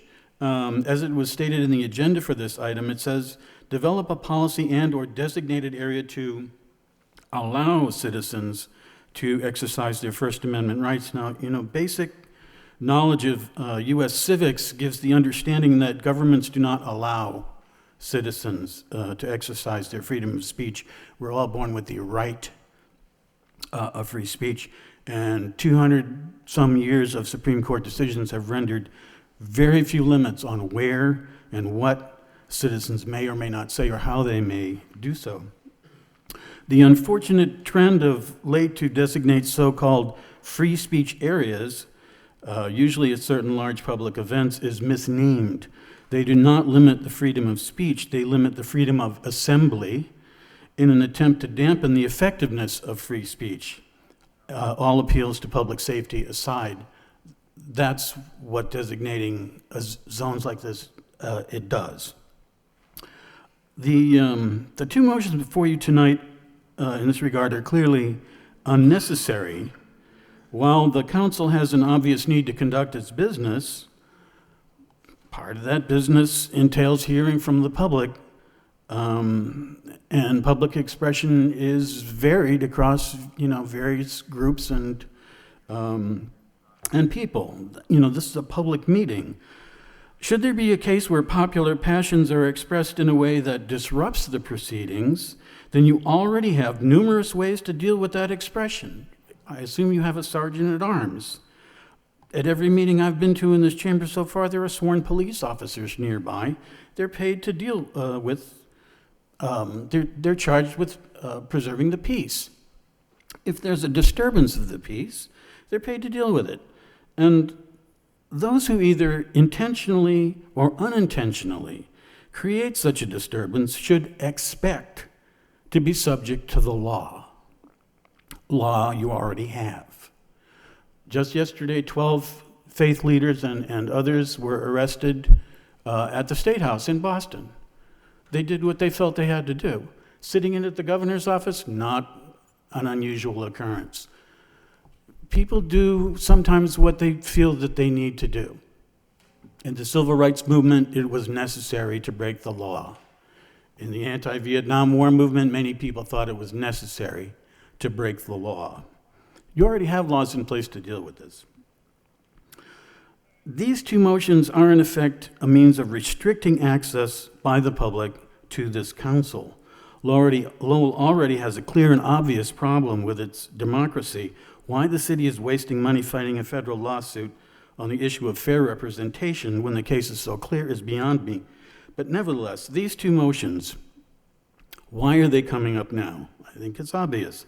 I can see no other reason than an overreaction to a recent event where some councilors may have been surprised and offended, perhaps rightly offended. But as I said before, you have ample means at your disposal to deal with such disruptions. Democracy is not a polite process. That's why Plato didn't believe in democracy. He believed in a republic ruled exclusively by rich, educated men. And for 200 years, that's what we've had in this country, a process tightly controlled by rich men where women and anyone off-white were excluded. Democracy is about openness and equal access, as messy and as uncomfortable and as time-consuming as it is. Councilors, you don't need these motions, and you don't need any more restrictions on the democratic process here in Lowell. Thank you very much. Thank you. All right, back to the floor. Councilor Cirillo. Hi, yes, thank you. First and foremost, I want to be clear in the fact that I did follow the rules of the City Council subcommittee, which when the protest came about, we left the chambers, and before we left the chambers, I did request the police to be here. And then when we came back, we adjourned the meeting. So basically, there was nothing to protest because the meeting was no longer happening. And I think that it's really important for me to say that I felt disrespected because of the selfish bullying of the protesters, because they did not allow me to do my job, which was to have all of the residents and the constituents have their First Amendment rights. And that was not allowed.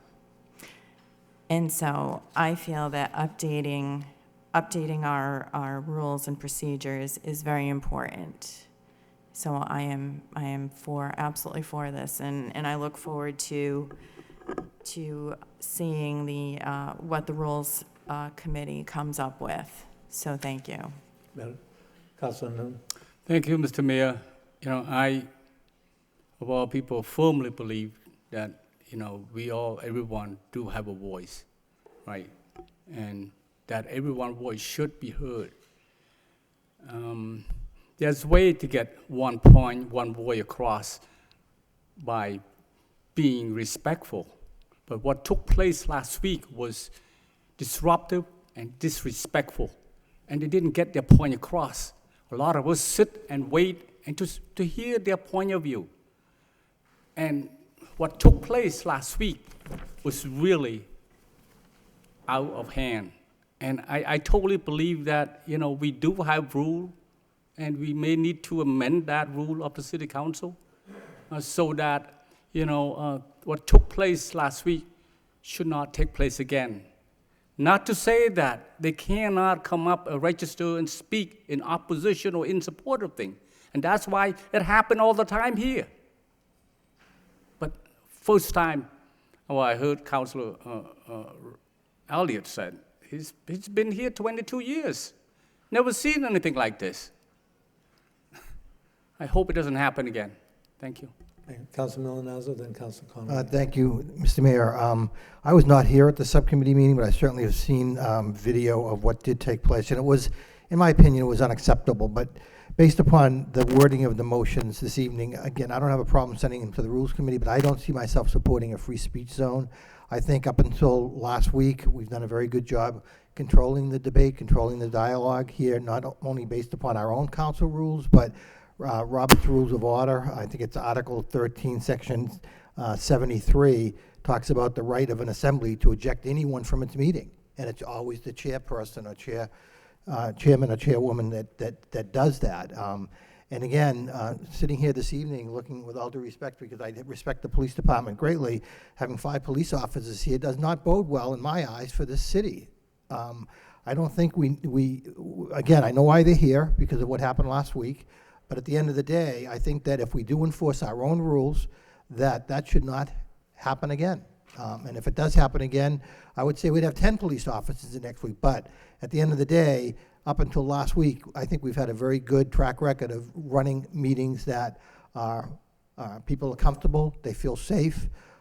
Again, it was really too bad what happened, but at the end of the day, I'm not looking to impede anybody's First Amendment rights as long as they're respectful. Again, as Councilor Mercier said, this is a sacred chamber. And again, watching the video, people sitting on the floor of this chamber is just truly unacceptable. But I think there's a lesson that we can learn from that. And if this goes to the Rules Committee, I think I might actually be the chair of the Rules Committee. We'll certainly try to deliberate accordingly and bring something back. But again, as I sit here this evening, I wouldn't support a free speech zone. Thank you. Councilor Conway. Thank you, Mr. Mayor. Last week was truly an embarrassment, and when I take a look at it, I've been sitting in these chambers for almost 10 years as a school committee person, a city councilor, and I feel very honored, and I feel that we try, each and every one of us here, sitting in these seats, try to do the best we can for the taxpayer and for the citizens of Lowell. You know, I even at this particular point in my life, I sit here and I'm kind of in awe of this chamber. I mean, there's a lot of incredible things that have taken place here over the years.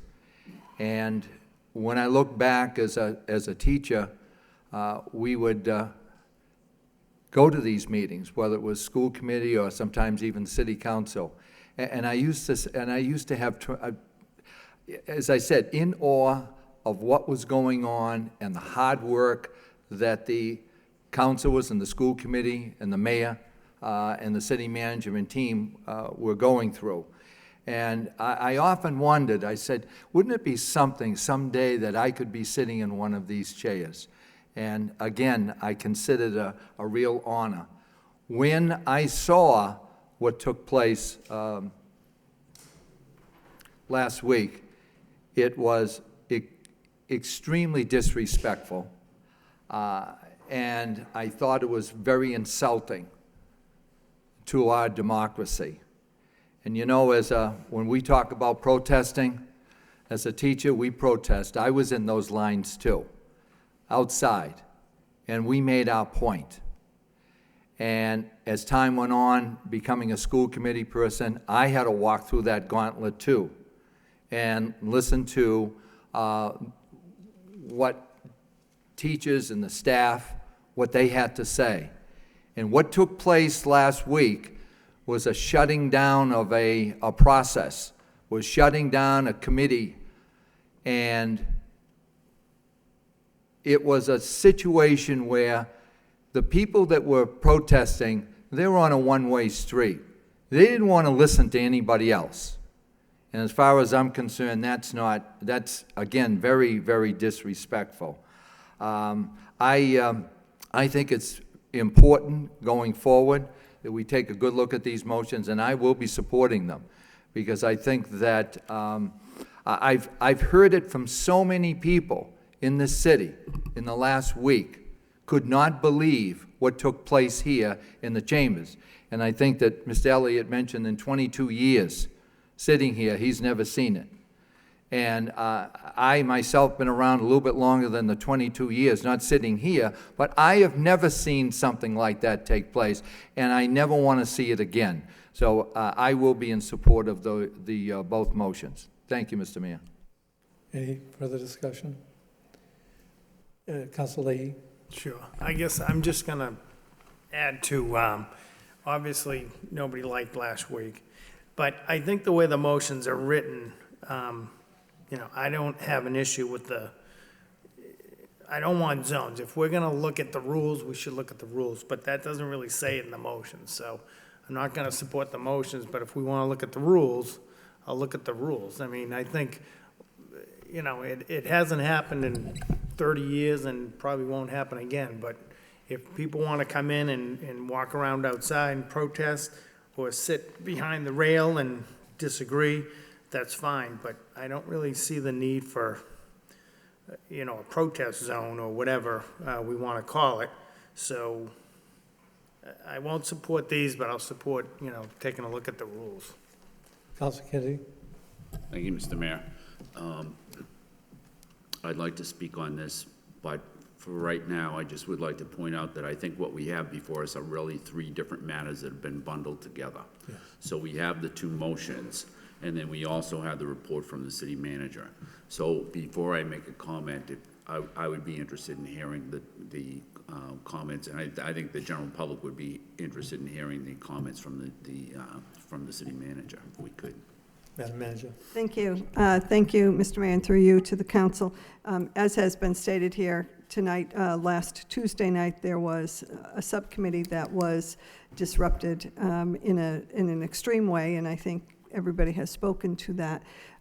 The subcommittee didn't take place in the National Grid, who was to present, left the building, and so the subcommittee had no choice but to adjourn since there was nothing to be had.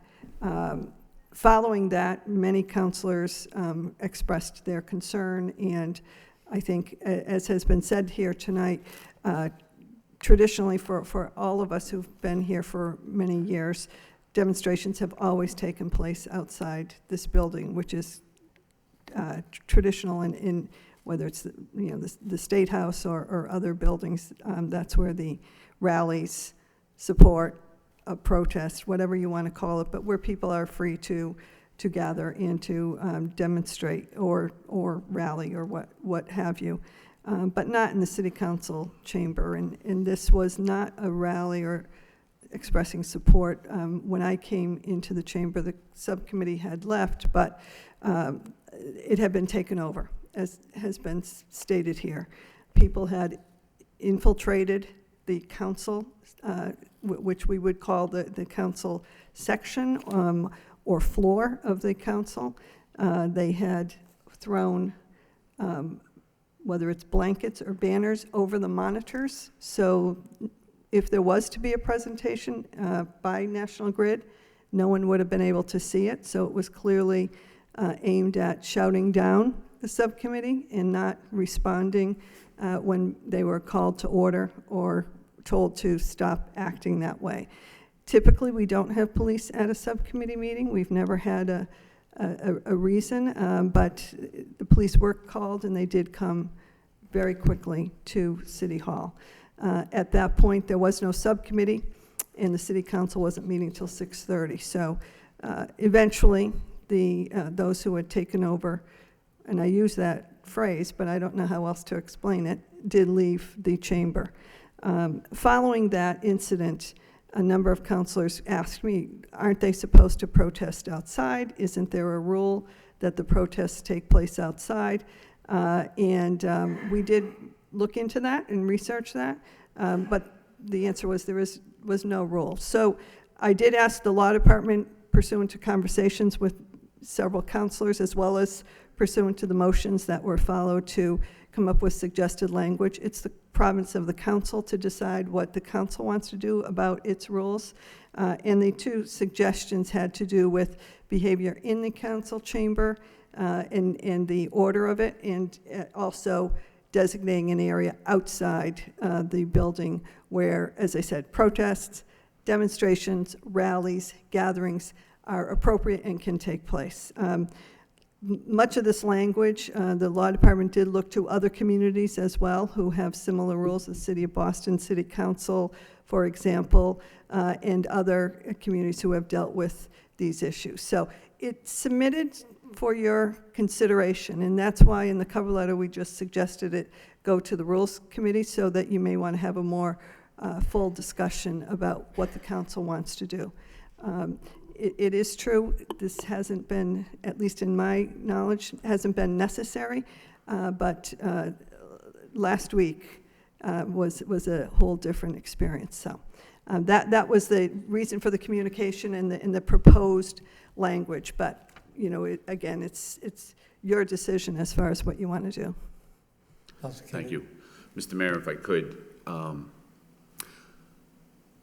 I sit on that subcommittee, and so I was there along with Council Elliott and Council Cirillo was chairing the committee, the subcommittee meeting.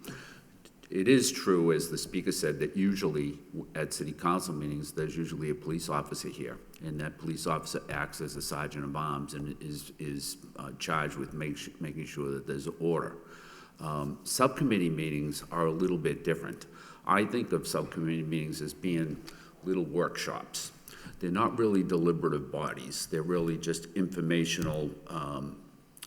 They're informational sessions that that 3 members of the city council have, and at most, what may come out of those subcommittee meetings is a recommendation.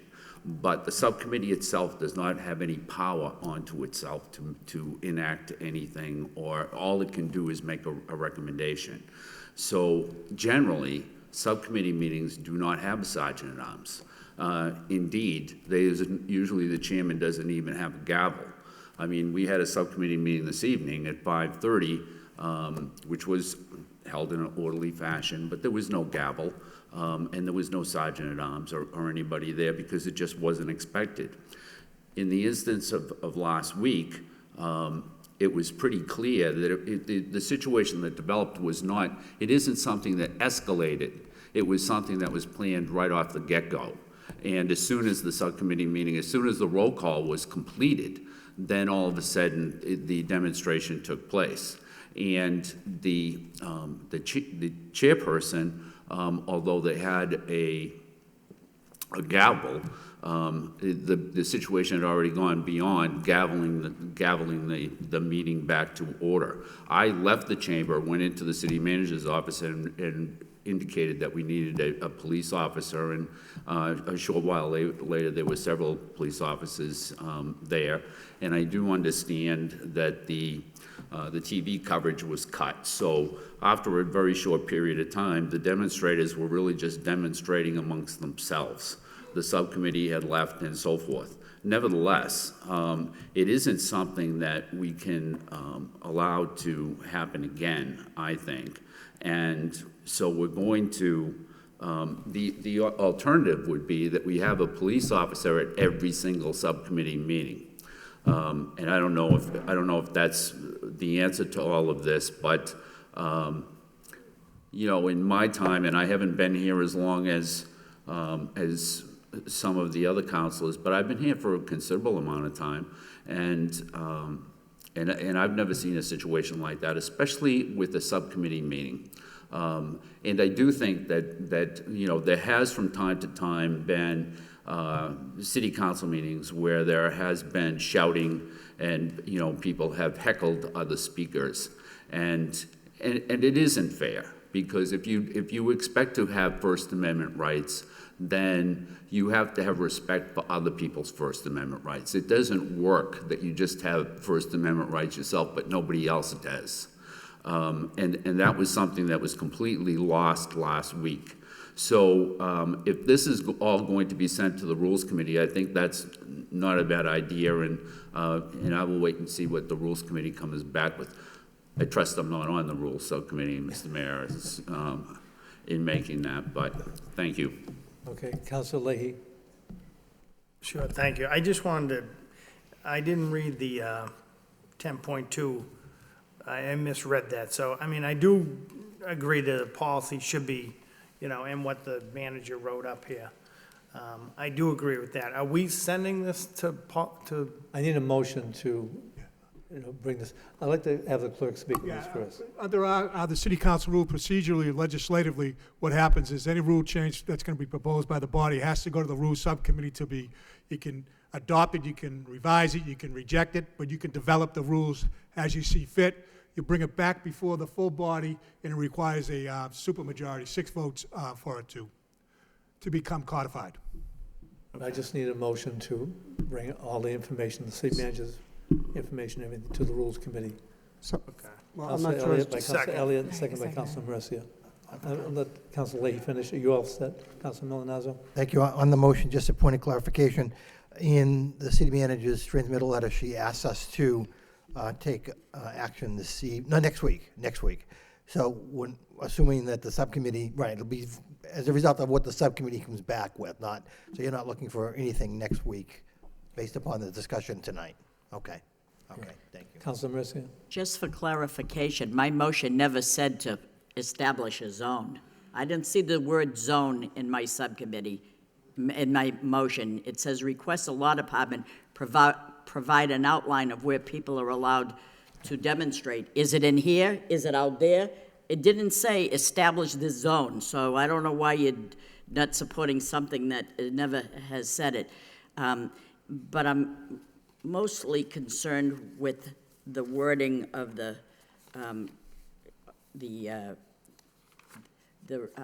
rules that came before us, Rule 26. It says, when I read that, and it says, the gallery or public seating area will be cleared if such that happens here. So I'm wanting to know who's clearing it? Who's given the chair would clear that, ask to have it cleared. At a subcommittee meeting? Well, it would be the chair. The chair. It's either the mayor and meetings such as this. That's what we say. The chair and the subcommittee. Okay, but I heard that it wasn't the chair. Now I'm hearing it is the chair. So I'd like a clarification on that in the rules subcommittee. That's all I'm asking, because it seems like the people that were demonstrating left on their own when they felt like it. It isn't when they should feel like it. It's when someone says, you must leave. But I don't think anybody said that. Okay, it's Councilor Kennedy and Councilor Elliott. Thank you, Mr. Mayor. Just to be clear, I think, it is not the chair or the mayor that actually clears the room. It's the mayor orders that the room be cleared. Correct. And the chair orders that the room be cleared, but they're not expected to get up out of their seat and kick everybody out. There's a sergeant at arms that does Sorry that. if you misunderstood. That's it. Should ask to clear the room. No, but they give the order. Correct. That's all I'm at. I didn't think that you single-handedly, I don't think so. physically should be removing Not anymore. people. No, But you give the order, and that's what I'm meaning. I don't know how people don't Absolutely, understand. but last Tuesday, there was nobody to give the order to, because we generally don't have a sergeant at arms for the subcommittee meetings. You're correct with that. Councilor Elliott? Look, I'm not sure exactly if the language of my motion was what we should be discussing, but it was just a general notion that this cannot happen again. If we don't lay out ground rules, if we don't let individuals know how to proceed, and if they're, where the location is, then shame on us. It hasn't happened.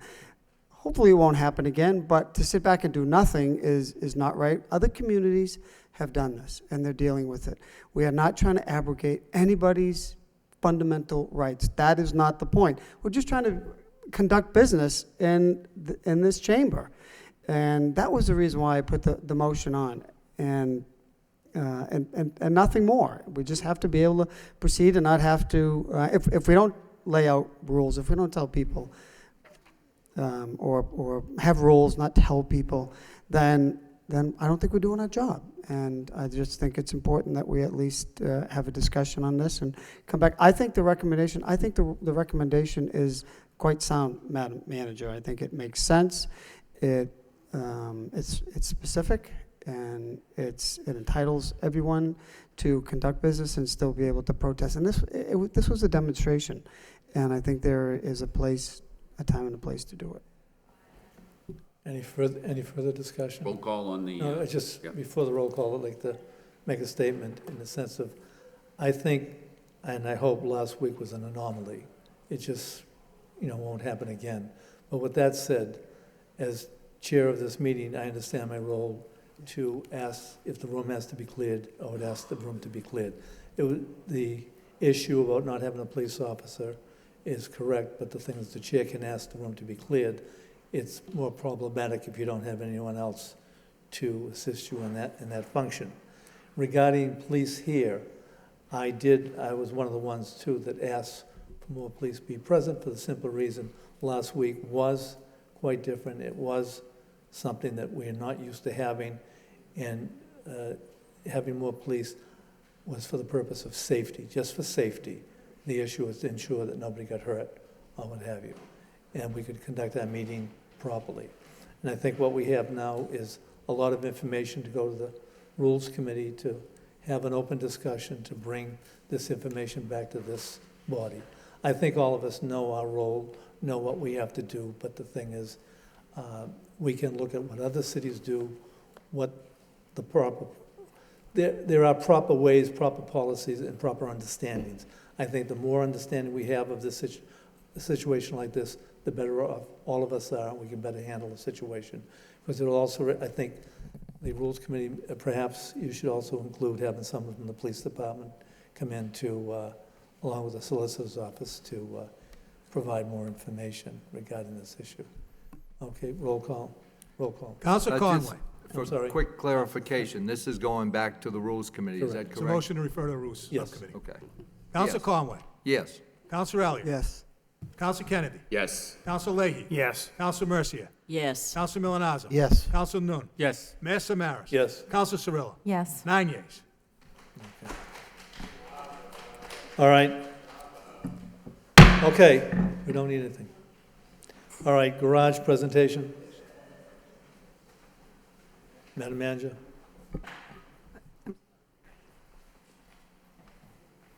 Garage presentation.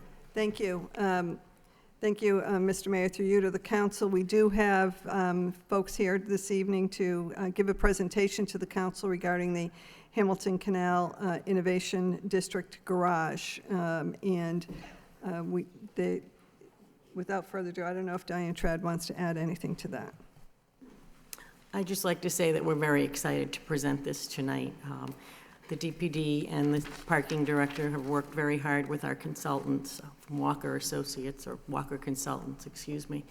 And I think we have come up with, or they have come up with our guidance, a design that truly reflects what we want in the Hamilton Canal Innovation District, and will set the example for future development in this area. They had a tough program to work with because we wanted to maximize the parking spaces, present a building that would be worthy of an innovation district, keep the neighbors happy and address all of their needs, fulfill the requirements of the form-based code and the Hamilton Canal Master Plan. And we believe they've done a very good job. You will notice that we have added some retail space back into the garage. that was requested at one of the last council meetings. So Joe Janowitz can go forward. He is our urban renewal project manager. Thank you, Diane, and members of the council, thank you for having us here tonight. We're very excited to present this project. Again, Joseph Chenowitz, Urban Renewal Project Manager for the city, here with Chris Graziel, the project manager from Walker Consultants. We also have Agnes Jacobs and Deborah Finnick here from Finnick McCready Architecture, who have been involved in the project as well. As Diane alluded to, this project is going to be the city's presence in this district, and as the first new construction building in the district, it's really, to a degree, incumbent on the city to set the standard for what we want to see happen in this district. We've had the project before a few different boards already. It's been well received. We received unanimous approval from the city's Conservation Commission, the Historic Board, and the Zoning Board of Appeals. We've also incorporated comments from our neighbors, like Canal Place condo owners and the Jamber Neighborhood Group along the way to the best that we can. And, you know, we've been, again, it's been well received by those groups as well. So tonight we're going to start going over the project schedule. We're going to go over some of the different considerations that we've gone over through the design process. And I think as we go along, you'll see that we are keeping in mind the goals and objectives of the Hamilton Canal Master Plan, all while trying to keep the project budget in mind as we go along. So with that, I'll turn it over to Chris Graziel. So first thing I'd like to say is, I'll reintroduce myself. I'm Chris Graziel. I'm a registered professional engineer, structural in the state of Massachusetts. I work for Walker Consultants. I've been there for 15 years designing parking garages. Walker has, I think, getting close to 60 years in experience designing parking garages. So the first place I wanted to start was to briefly review the schedule for the council. As this is a building project, public project in Massachusetts, we're subject to the Mass Chapter 149 bidding rules. We just gave the paperwork to Mike Vaughn in the procurement office today for those to be posted tomorrow. So we'll be looking for solicitations of qualifications from general contractors and filed sub-bidders. The anticipation that we would be able to get our bidding documents out on the street in the beginning of July, go through the filed sub-bid process and the GC bid process, award the project, get a contractor working out there hopefully by the beginning of October of this year, with the ultimate goal being that we finish the project in the end of 2019 to coincide with when the Judicial Center opens up. So just to get people oriented with the project and explain a few things, if you look at the view on the right, I think everybody's pretty knowledgeable about Lowell, but the Hamilton Canal District, the part we're building the garage in, is off of Dutton Street, behind the parking lot for the National Park Visitor Center, between the Merrimack and Lower Pawtucket Canals. If you look at the image on the left, this is the basic plan layout of the garage with some of the street work that's going on as we speak. If you go over to the site today, you'll see the contractors working on the roadways and getting the parking lot prepared in the parcel next door. So to orient people, we're going to talk about a couple of streets and things like this so everyone knows. Street F is going to be the primary sort of new connector of this part of the district. It's running from the upper left to the lower right, with the lower right being the signature bridge of the roadway project going over the Pawtucket Canal to connect to the existing Canal Street. That's going to be sort of the main spine of this part of the district. And then perpendicular to that, running from bottom left to upper right, is what we refer to as Street G. Not as a main thoroughfare, but that'll be a connector to divide the other parcels on the district there. So if you can jump forward. I'm going to start and I'm going to bore you guys a little bit with some of the parking design items that we went through. So to start off, the city had already established a form-based code. So the challenge that the DPD team gave my firm was to let's figure out how we can maximize the amount of parking within that box that we were given from the form-based code. And in that process, we examined several different options. We put together cost estimates. A big part of that is that the street level out there is actually going to raise about 10 feet or so to meet where the new bridge is and to tie in with where Dutton Street is. Believe it or not, there's a pretty big drop in elevation between the two canals. So a big part of this step was really looking at, where do we bring the cars in, at what elevation, and, what is the cost? Are we going to be 2.5 levels in the ground? Are we going to be half a level in the ground? Et cetera, et cetera. So along with that, we start, once we start to paint the big picture items like that, we start to look at, what does the internal circulation look like in the garage? And we examined several different options in combination with, what is going on in terms of the connections that we have with the street. So, we examined some options where we would exit on the bottom of these plans, which would be out onto that sort of main thoroughfare Street F. And it quickly became apparent to us that would cause internal conflicts with the internal circulation of the garage, but more importantly, it would cause traffic problems with cars queuing out on the street. And then, also importantly, we would have some pretty poor sight lines. If you think about the John Street garage where the entry exits are right on the sidewalk and you've got pedestrians walking right there, those things in combination really led us to think about, hey, we should probably connect this garage on the north side of the garage or the left-hand side of the page to that street G, that less primary, secondary street of this part of the district. It also gives us a little bit of space between the garage and the street side to get a little bit of a driveway there. Nice thing with that is that you extend the sight views from pedestrians on the sidewalk to the cars as they're waiting to pay in the lanes.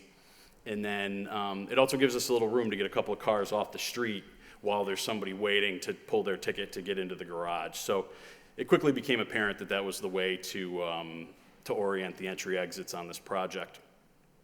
Another important part of circulation is the pedestrian circulation inside the garage. So I've always, in my mind, I've always kind of envisioned that this garage is really going to have sort of two lifetimes. When it first gets built, the primary driver for parking in this area is going to be the new Judicial Center, which, when you're looking at the plan that's up on the screen, is going to be associated with the stair B, or the stair that's on the lower right-hand side of the page there. But as time moves on and the development starts to increase in that neighborhood's really going to have sort of a central location where you'd want to locate a stair. And that's also close to that end is also closer to the National Park Visitor Center, which is going to be using this facility.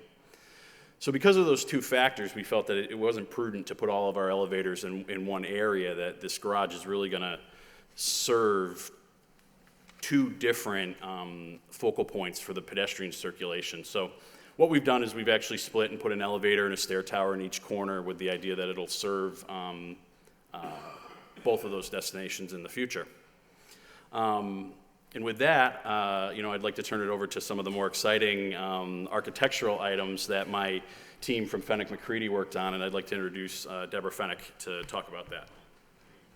Thank you very much, Chris, and we're really excited to be in here and really pleased to be presenting to you the product of our team's effort, the city entities, and our design team.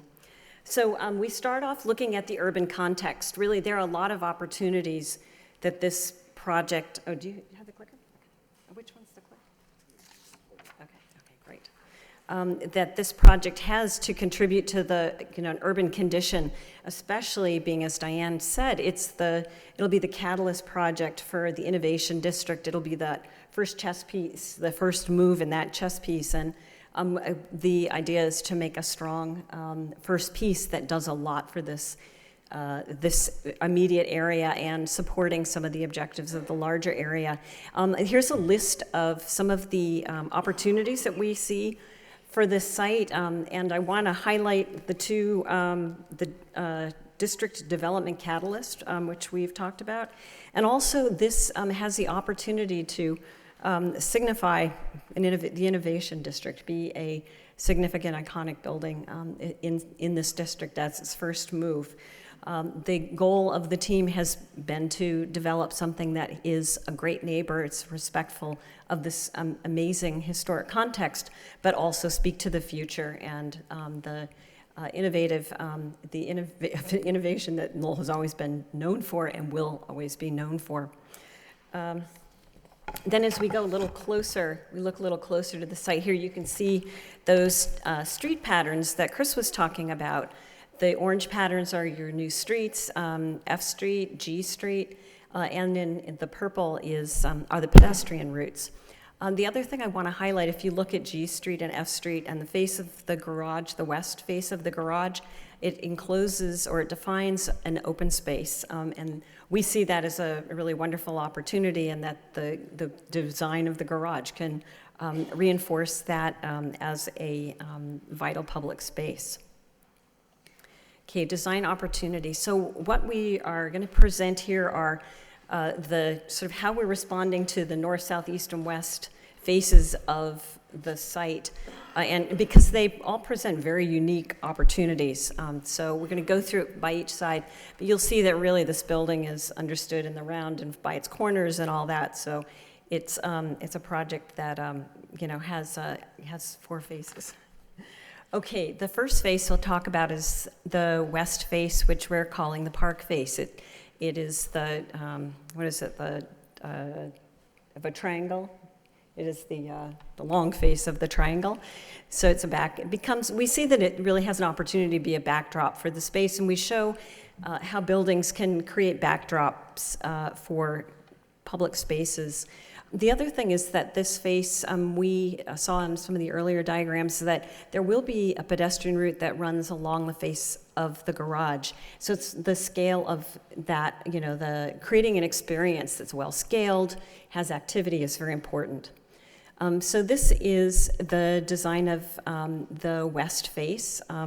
With some of the features of it is that it is, well, first I'm going to step back and say that all of the facades, the strategy we've taken is we are taking advantage of the natural characteristics of a precast concrete structural garage with spandrels and columns, and we enhance that layer and add another layer of architectural elements, including functional elements like the stair towers and screening elements and other elements to create, very resourcefully create something that can respond to these various urban conditions. And so you'll see along this, we've located the offices of the garage, some of the occupied spaces, and also the shell retail space on the northwestern side of this face. So as pedestrians walk along there, there'll be activity along that facade.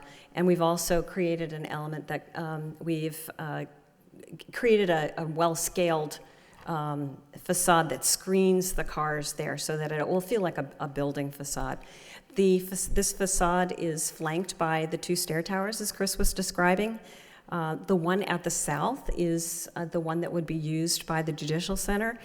It is enclosed, it's a simple, strong form, enclosed with primarily glass, so that there's great visibility both from the outside looking in, so there's a great sense of passive security. You feel like people can see you as you're using the stairway or the elevator. And also from the elevator and the stairs, you can also see your destinations. You can see the Pawtucket Canal right at your feet, and the Judicial Center and other destinations beyond.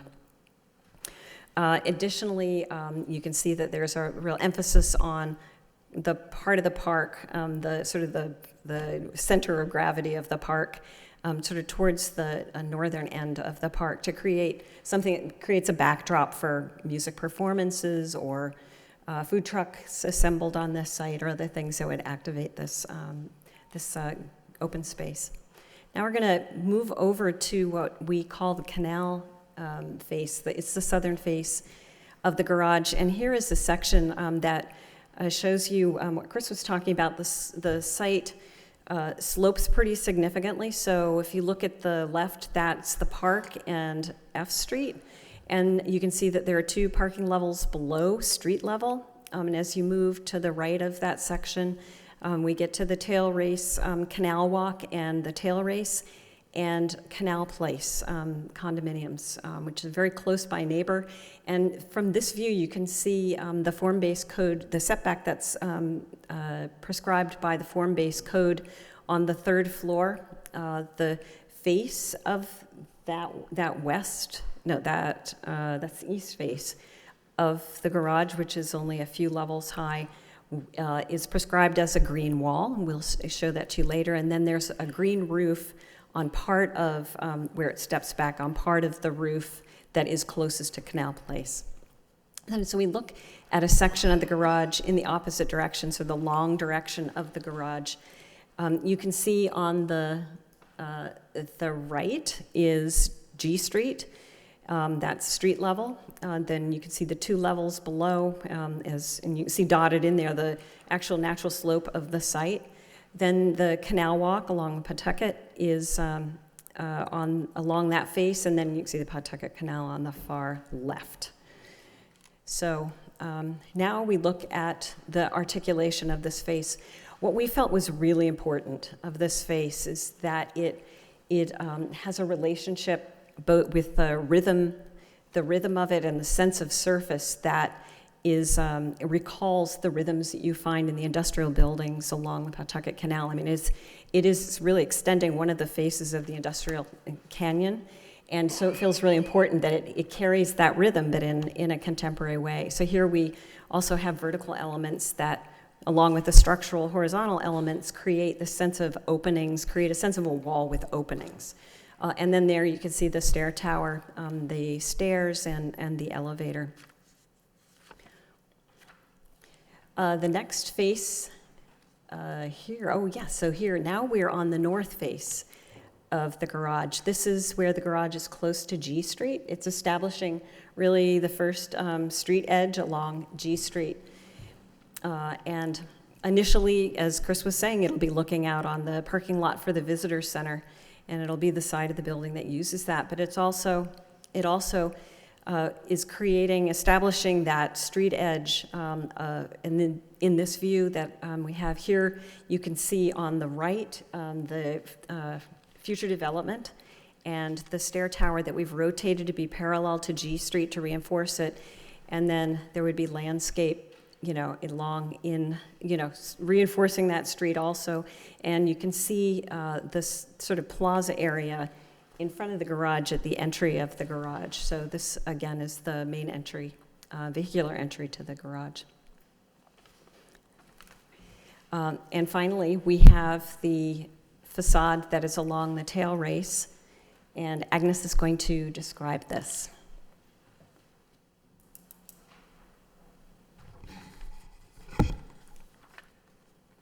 Hi. So on the east side, our job is to fulfill what the requirements of the form-based code is to provide screening and green roof and green wall on the east side. As you can see, the closest wall from the garage to the Canal Place, which is the closest neighbor, is 40 feet. So that lower wall on the east side, we're planning to screen it with a green screen. So this slides here present different ideas of how can we achieve privacy screening. So some of them are green screen and some of them are just decorative metal screening. And we sort of arrived on this idea that we want to present not just all green screen, but mix it some of the decorative screening too, so it integrates with the architecture and allowing the plants to come and go, as they are established, or the season to change. So it's not just depending on the plants. But we, as we are closing to our final design now, we have integrated, we work with the consultant to select the appropriate species, planted the maintenance plan into the specification, have the irrigation integrated in it, and then design the load for the plants and the medium to the system weight into the structural consideration. So this is, we are integrating this into the garage, and it's not just It's not like an afterthought. It is part of the design here. So as you can see here, the massing, the lower 2 floor that's above the street level is facing the canal, the Place condo on the right side of the page, and on top of that, you can see the green roof, and then the green screens kind of goes underneath. So the idea is you have plants that will be cascading from the green roof, and then you have some planters towards the south of the building, so it will give them the best chance to get light and to grow, because this is a pretty tight area and it will be pretty shady at times. So that will have the planters, that will have the sort of plants that grows onto the screen. Also on the bottom, at the bottom of the base, we'll have some plants that will climb on the wall of the garage. So that was the idea. We put these plants in strategic location, thinking that this is the best plan to move ahead, so to make sure the plant will survive. I'll give it back to Joe. So as you could hear, there have been a number of different considerations given to this garage as we've gone through the design process, one of which of those is the project budget. This is going to be funded through the parking enterprise, and one of the, as we've gone along initial iterations, we've had to tailor them back to rework them because they were over budget. At this point, we're pretty confident in our construction costs, so we're looking at around $32.5 million in terms of the construction costs. Project soft costs around $5 million, some of which has already been encumbered by the council, for a total cost of about $37.5 million. All right, Councilor Kennedy, then Councilor Garcia. Thank you, Mr. Mayor. I guess I have maybe just 4 questions. What is the capacity of the garage? So right now, we're finalizing the design, but I think we're floating somewhere around 930 to 940 spaces. Okay, and what is the reason, the garage is, 5 or 6 stories, but then there's this section here. So that was mainly driven by a shadow study, which was done when the form-based code was built together. Okay. Or put together, sorry, and so we're conforming to the form-based code, and why that level is, why that part of the garage has been held to a lower height than the rest of the garage. Okay. And how much commercial space will be in the garage? We're still working on that a bit, and we're gonna try to reach out to make sure that we provide enough space to get a tenant in there. We don't wanna undercut it. That's also been part of the budget discussions as well. It comes with a pretty marked increase in the cost of the square foot cost of those areas, so we're balancing the challenge of getting a lot of parking, getting some retail, making sure that it's a viable area of retail that somebody would find attractive, and then also balancing that with the project costs. I think you have to consider that it may not be a viable retail area today. No. But it might be a viable retail area. Yeah, after the other buildings come into play. So right now, and because of that, the city's not intending that they're gonna have a tenant on day one. So we're providing basically a cold, dark shell with all the utilities and stuff brought into that space, so that when the city does get a tenant, it can be fit out at that time, and they don't have to run electrical lines and gas lines and all that stuff to that space. There'll be stubs into that area. But you must have an idea or an estimate of how much commercial space you would. It's about, I want to say 1,200, 1,200 right now. 1,200? Yeah. That's not much, right? That's like one little storefront. Yeah, so it's a coffee shop or something of that line. Right. That's all you could do? That's the best you could do is 1,200? So it's tough. If we were to extend that retail space along the whole west facade, it would probably be in the order of $500,000 in initial construction costs just to get in cold, dark shell in that space. Mm-hmm. So that's one of the concerns. The other concerns, another major one is code-wise. We're permitted a certain percentage of, it's like total 10,000 square feet, where we don't have to make extra provisions in the design, put in extra sprinklers, do extra fire protection measures in the garage. So if we were to bring it up and go over those thresholds that are in the state building But the code, threshold you're saying is 10,000? yeah, I think You're so. at 1,200. We also have a parking office and ITS closet, so we're already at like 3,000 or more square feet with the Still, the office. you're well below the threshold. Yeah, it plays in with all these different factors as well. What do you mean? So it's not just because of the code. The code is one concern, in that if we did say that we took that whole Western Bay and turned that into retail space, similar to the jam garage or the early garage, that would tick certain code requirements that would have to go into the garage. The other thing is that we would have to really look at the flow of the garage because of where the street F elevation is. We really need 3 bays to get the internal vehicle circulation. So that's why we're really kind of stuck. Joe, if you want to jump back, it might be helpful to jump back to one of my slides because it kind of shows it. Yeah, go to the one before. So it's, if you can see the stair tower on the left that's highlighted in yellow, immediately to the right of that is the parking office, and we also have a pretty large data closet, which it's not your group, it's the roadway group, is thinking about putting some servers and things in there down the road. And then the area to the right is what we're designating for the retail space. So when I talk about, if we were to extend that retail space all the way down that whole facade, Yeah. we're talking, order of magnitude $500,000 in construction cost, which right now we're running about $34,000 a space. So we would lose those spaces. Plus, we'd also have to start looking at other ways to bring the project into the budget goals. But getting back to the sort of 10,000 square foot rule, if we were to take that whole Western Bay and sort of do like what they have over at the early garage, because this stuff isn't on grade, we actually we're parking underneath it. It would introduce millions of dollars into the cost in terms of added sprinklers and fire protection measures that we would be required by the state building code. So again, it's this fine balance of all these items. So.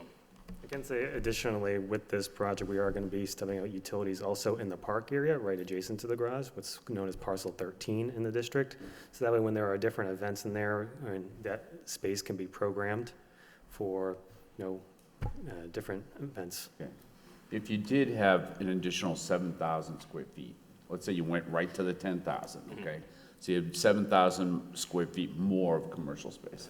How many parking spaces would that cost you to do that? Do you know? Do you have any idea? We'd lose a dozen just from it taking up those spaces down there, and then we'd probably lose order of magnitude another dozen or so in the upper floors. And the problem with that is how the garage kind of wraps around itself in the way that it you have the ramps in the garage. We may have to even cut back more from that standpoint. Do you mean you'd have to change the traffic flow in the garage if you were to do that? Yeah. Right. And we may have to cut down even more off our original designs. We had built, if you jump forward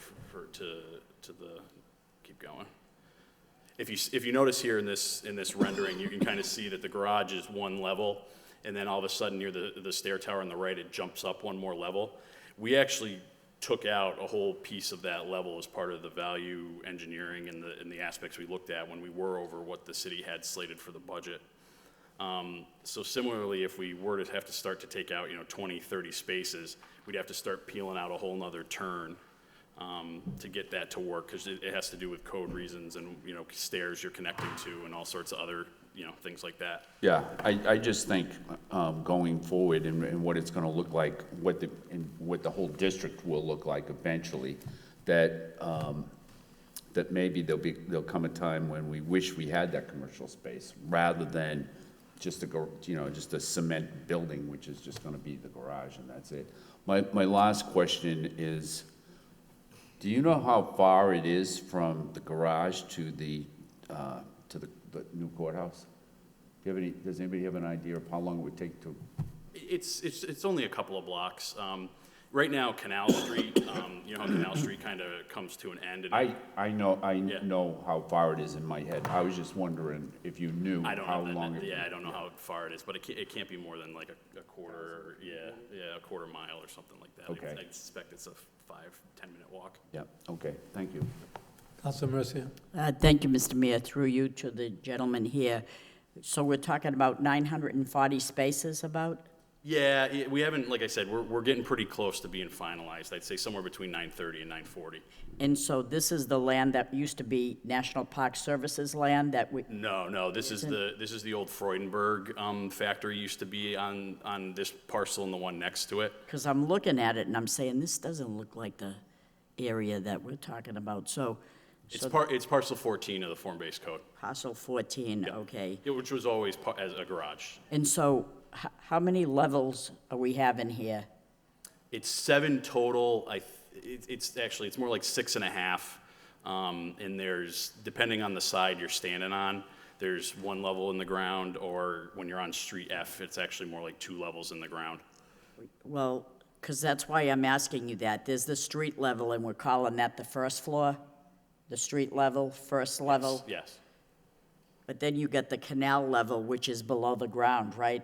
On the west and the north side. On the It east. doesn't cover the whole Yeah, bottom. on the east and south side, you'll be open to the outside So there. that's where we're getting the half, so to speak. And then Yeah. you get the basement level. That's another area to go in, but it's another below the ground, Yeah, right? and when you're thinking about it in terms of when you're on Street F where the ground is higher, that's 2 levels Okay, down. I see what. But when you're on the other sides, you're really only about, I don't know, All 6 right. feet or so in the ground. Okay, so are we led to believe, thank you so much. So are we led to believe that there'll also be another garage in that area as well? Aren't we doing, I thought we were marrying this off with the National Park Service land for their buses, and we put them over at the LRTA in a section off Hale Street. So what are we doing now? The 2 parcels that are owned by the Park Service right now are part of this land swap that you've been hearing Right. about for so long. This garage is not on that land. Okay. What we're doing is we're swapping the Park Service land for spaces for them in the garage. And we're just using the number in this garage. So we're not building a garage on the site of the, No, those will be the largest commercial development sites in the Hamilton Canal District, where the Park Service land is now. That's the best opportunity we have for commercial development. But the Park Service will have spaces in this garage and will not have their land. And they get also the bus parking lot by the LRTA for their buses. so they'll have buses available at the LRTA as well. What are the National Park Services using these buses for? For their tours, school groups. So they basically drop the kids off and then go and park for the day So while the they're kids are on always in tour. Lowell? These buses are always in the city? No, but when the school groups come from all neighboring Oh, they come from towns. all areas. Oh, so I see what you're saying. All right, then, see, that was something I did not realize. Thank you. All set. Councilor Elliott, do you have a question? No, I'm sorry. Anybody else? Councilor Leahy? So what are you talking about, like having events and stuff? You're talking about saving space for events? So, Joe, jump backwards to the, yeah. So, there, to the left of the garage is 2 pieces of city property. You can see that sort of dark band right to the immediate left of the garage. That's going to not be a street. That's going to be a fire access way. That doesn't mean anything to me. Do you have a better slide of, I can't see anything. Is it okay if I come in there and point to the stuff? Well, I mean, do we have a slide on the screen? It should be in your packets too. So these didn't read through too well. I apologize for that. So this is the perimeter of the garage building. Parcel 14 of the form-based code. There's a parcel here that it was street E, and then there's another parcel here, parcel 13. Parcel 13 was always perceived to be open space. But one thing we noticed is that we could change this from being a full build out of a street and just put a fire access roadway there, so some hard paving, that only fire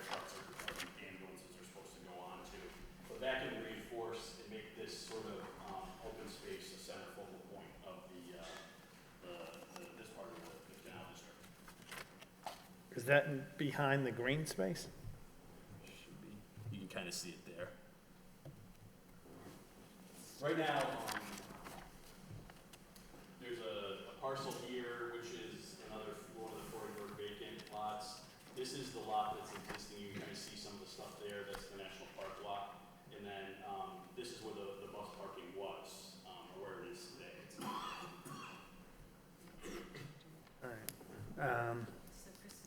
All right, and then on the roof part, This might even be a better photo. So we have the garage is orange here, and then the green or open space would be here in green. Order of magnitude, I think it's at the widest, it's like 150, 200 feet wide. all right, and that's the short side or the high side? That's the high side. Okay. And then on the short side, you have like a green roof? Yep, so that was part of the form-based code. We've also been working with the DPD as well on a little bit of making sure that our design will dovetail nicely with when the city actually decides to execute the canal walks along the 2 canals, make sure we don't, have anybody in that, and limit what we can do there. So this is the short side with the architectural screens and the green screen elements. We concentrated it to the south end of the garage because, you should get the most sun down on that end. Yeah. And then this is our green roof area, which was also spelled out in Form-based code.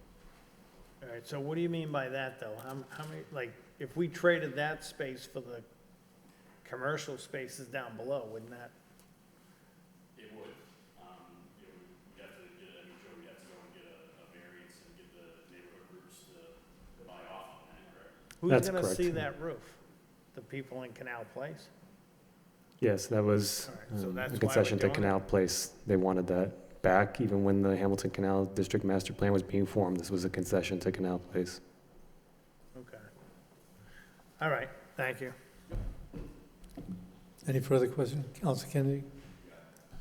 Thank you, Mr. Mayor. I don't think I did my 4th thing, but can you just talk about the plants and the privacy screen, or a little bit more? So let me even start a little bit ahead of that. So, Maybe if you could use the microphone. oh yeah, sorry, I have kind of a loud voice. My wife is always getting on me for that, but. So the garage construction inherently is wrapped with what we call precast concrete spandrels, which are going to give you a vehicle and pedestrian barrier, which is about 40 inches high. So the nice thing with that is, just given by the nature of the design, we're going to be blocking headlights, shining into neighbors' houses. That's an important thing. Now, somebody drives a Jeep in there that's got lights on the top, that's another story. But what we've tried to do on this face is integrate some architectural panels, which is reading through here, you can see the sort of copper color, and then the areas in between, which are kind of like a muted gray. That would be some sort of architectural panel. The idea being that it would be perforated and also allow the plants to climb up. So you can see the areas that in green, which is where we're going to provide planters with climbing plants to fill those areas in. The idea being that this face is, northeast facing in New England. And we go through the seasons here. So to completely rely on a, sort of a green wall, planting carpeted effect, it wouldn't give the neighbors the privacy that I think that they're entirely looking for. What are these plants? That I don't know off the top of my head. I know that, Agnes, do you know? I know that some of the green, sorry. Go for it. So some of the green roof will be sedum, and there will be some climbing, ivy type plants, and some cascading down ivy type plants. And we select this because of the hardiness of the species. That's one thing, and so they'll be easy to maintain.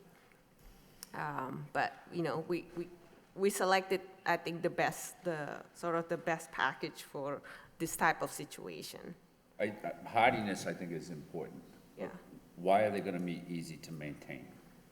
Why is that? I mean, it'll have to be trimmed and so forth, and watered and all of that, right? Yeah, so, And some are gonna have to be replaced from time to time. yeah, I mean, it's a living, breathing thing, so yes, it's gonna always require some level of maintenance to it, but what we're striving to do is select plants that'll be happy in a New England sort of shady environment, so that you're not going up there every year and replacing half the plants every year, you know, hopefully it's just a couple here and there. We're also, you know, discussing like how is this going to, even how is the green roof gonna be maintained? We wanna make sure we have provisions for people to get out there and do the work to make sure that, you know, they start picking out the invasive species and things like that up on the top.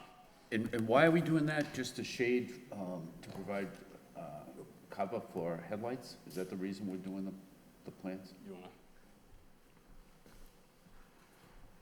That was one factor, as well as, again, in discussions with Canal Place 3 condo owners. They were also concerned about air quality next to their residence. So that's another consideration that was with that. And then, of course, the aesthetic reasons as well. Okay, and you've got this, this is an example, this garage, this parking garage in Sweden has it, right? And how old is this garage? Do you guys? I don't remember at the top of my head. Okay, but I mean, it works there? You say, I mean, what if this is just 2 years old and it doesn't work, right? So that's, Don't know. the whole sort of green screen, green roof thing has been around in Europe for like 20 years, 25 years. Yep. They've been having a hard time getting some traction here in the States. The green roof stuff has really taken off a lot. There's already a lot of buildings in the local area. The Appleton Mills building, I think they put a whole bunch of green roof stuff on the top of that. Right. Canal has it as well. Yeah, 110 Canal. Okay. So it's already in some of those components are already in the city. Yeah. You just don't know it because it's up on top of a tall building. And I think it's a good idea. I don't really think this garage is all that attractive with that green. I mean, I don't know. I don't think you do either, right? Really, it doesn't look that great, but. The idea was that, you know, we really wanted to think about, you know, the city's maintenance commitment to this stuff and you know, that a shaggy green wall that's like just solid plants really, especially in the wintertime when everything died back, really wouldn't give the image that we really wanted on that face. So we also made sure that if there are no plants, that this facade would look good and it would look integrated with the rest of the building. So, you know, the green is a benefit, you know, if it survives, you know, and it's maintained, but it does require maintenance. The other point I wanted to make is that we are putting irrigation into it, which is Right. critical also. Yeah. To, you know, to getting it established and going. Okay, all right, thanks. All set. Any further questions? Madam Manager, any conclusion? Nothing further. All set. All right, I need a motion to accept and place on file. So move. Motion by Councilor Kennedy, second by Councilor Cirillo. Next, 5.3, communications. City manager requests out-of-state travel, D1 DPW. Need a motion to adopt Approval. by Councilor Kennedy, second by Councilor Mercia. Roll call. Counselor Conway. Yes. Counselor Elliott. Yes. Counselor Kennedy. Yes. Counselor Leahy. Yes. Counselor Mercia. Yes. Counselor Milonazo. Yes. Counselor Newman. Yes. Mayor Samaras. Yes. Counselor Cirillo. Yes. 9 yeas. All right, next, orders from the city manager. Order to dedicate intersection of Winthrop Avenue, Wilder Street, Dr. L. Roger Curry Memorial in honor of Dr. L. Roger Curry. Waive the full reading, second reading by title. Designate the intersection of Winthrop Avenue and Wilder Street in the city of Lowell, Dr. L. Roger Curry Memorial in honor of Dr. L. Roger Curry. Motion to adopt by Councilor Mercia, second by Councilor Kennedy. Roll call. And Mr. Mayor, Counselor I'm sorry, Councilor Mercia. if we could just be aware of when this dedication will take place, when that happens, please let us know. Thank you. All set, Madam Manager? Okay, thank you. No, a roll call. Counselor Conway. Yes. Counselor Elliott. Yes. Counselor Kennedy. Yes. Counselor Leahy. Yes. Counselor Mercia. Yes. Counselor Milonazo. Yes. Counselor Newman. Yes. Mayor Samaras. Yes. Counselor Cirillo. Yes. Okay. Ordinance from the city manager, ordinance create new chapter 199 entitled marijuana licensing. Motion refer to a public hearing on June 26, 2018 at 7 p.m. by Councilor Conway, second by Councilor Kennedy. All right, reports of the subcommittee, zoning subcommittee, Councilor Milonazo.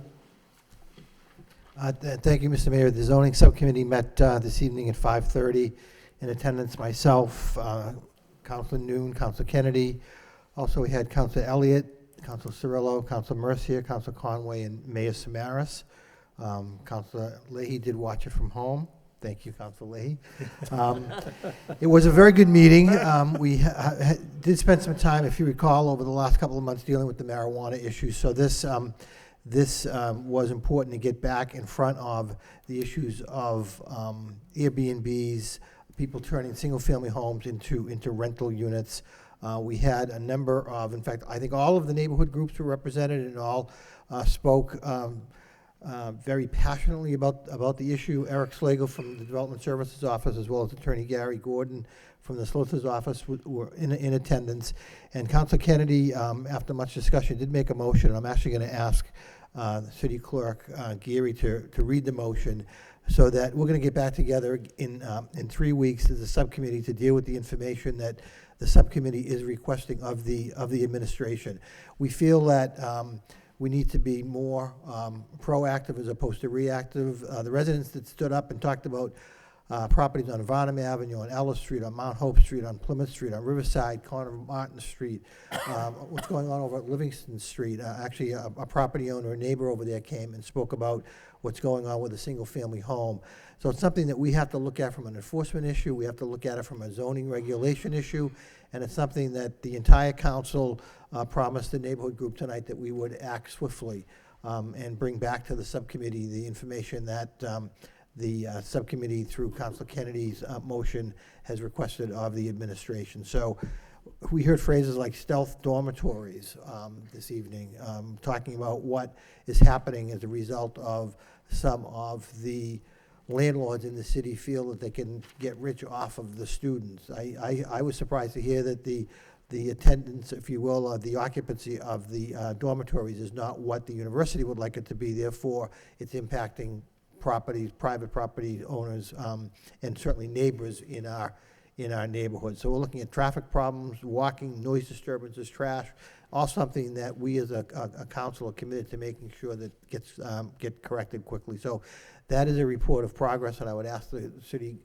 clerk just to read Councilor Kennedy's motion to the record. Thank you, Councilor. Motion was made by Councilor Kennedy, second by Councilor Noon, adopted on a roll call vote. And request city manager have law department, DPD, and inspectional service department develop an ordinance to address eliminating boarding houses, also could be known as stealth dorms, as well as in-law apartments from single-family districts, and to further address any parking issues surrounding these developments. Feel free to edit, Councilor. And that report is due on the 12th of June, 3 weeks. Back to the subcommittee. And that's my report of progress. Thank you. I need a motion to accept the report as a I think report of Councilor progress. Elliott wants to weigh in. I think Councilor Elliott wants to weigh in. No, it was a good report. I just wanted to add, and perhaps I'll just file another motion because it wasn't part of the report, but one of the neighborhood leaders, Deb Forgione, I thought she brought up a very good suggestion in the interim or in the meantime where we're trying to develop an ordinance, if that is possible. And that was to have complaints that have been received by the Inspectional Service Department, have them logged, and we get a monthly report on exactly what has taken place. Say, for instance, on Riverside and Martin Street in Pawtuckaville, a home was converted to, I want to say, said 23 units.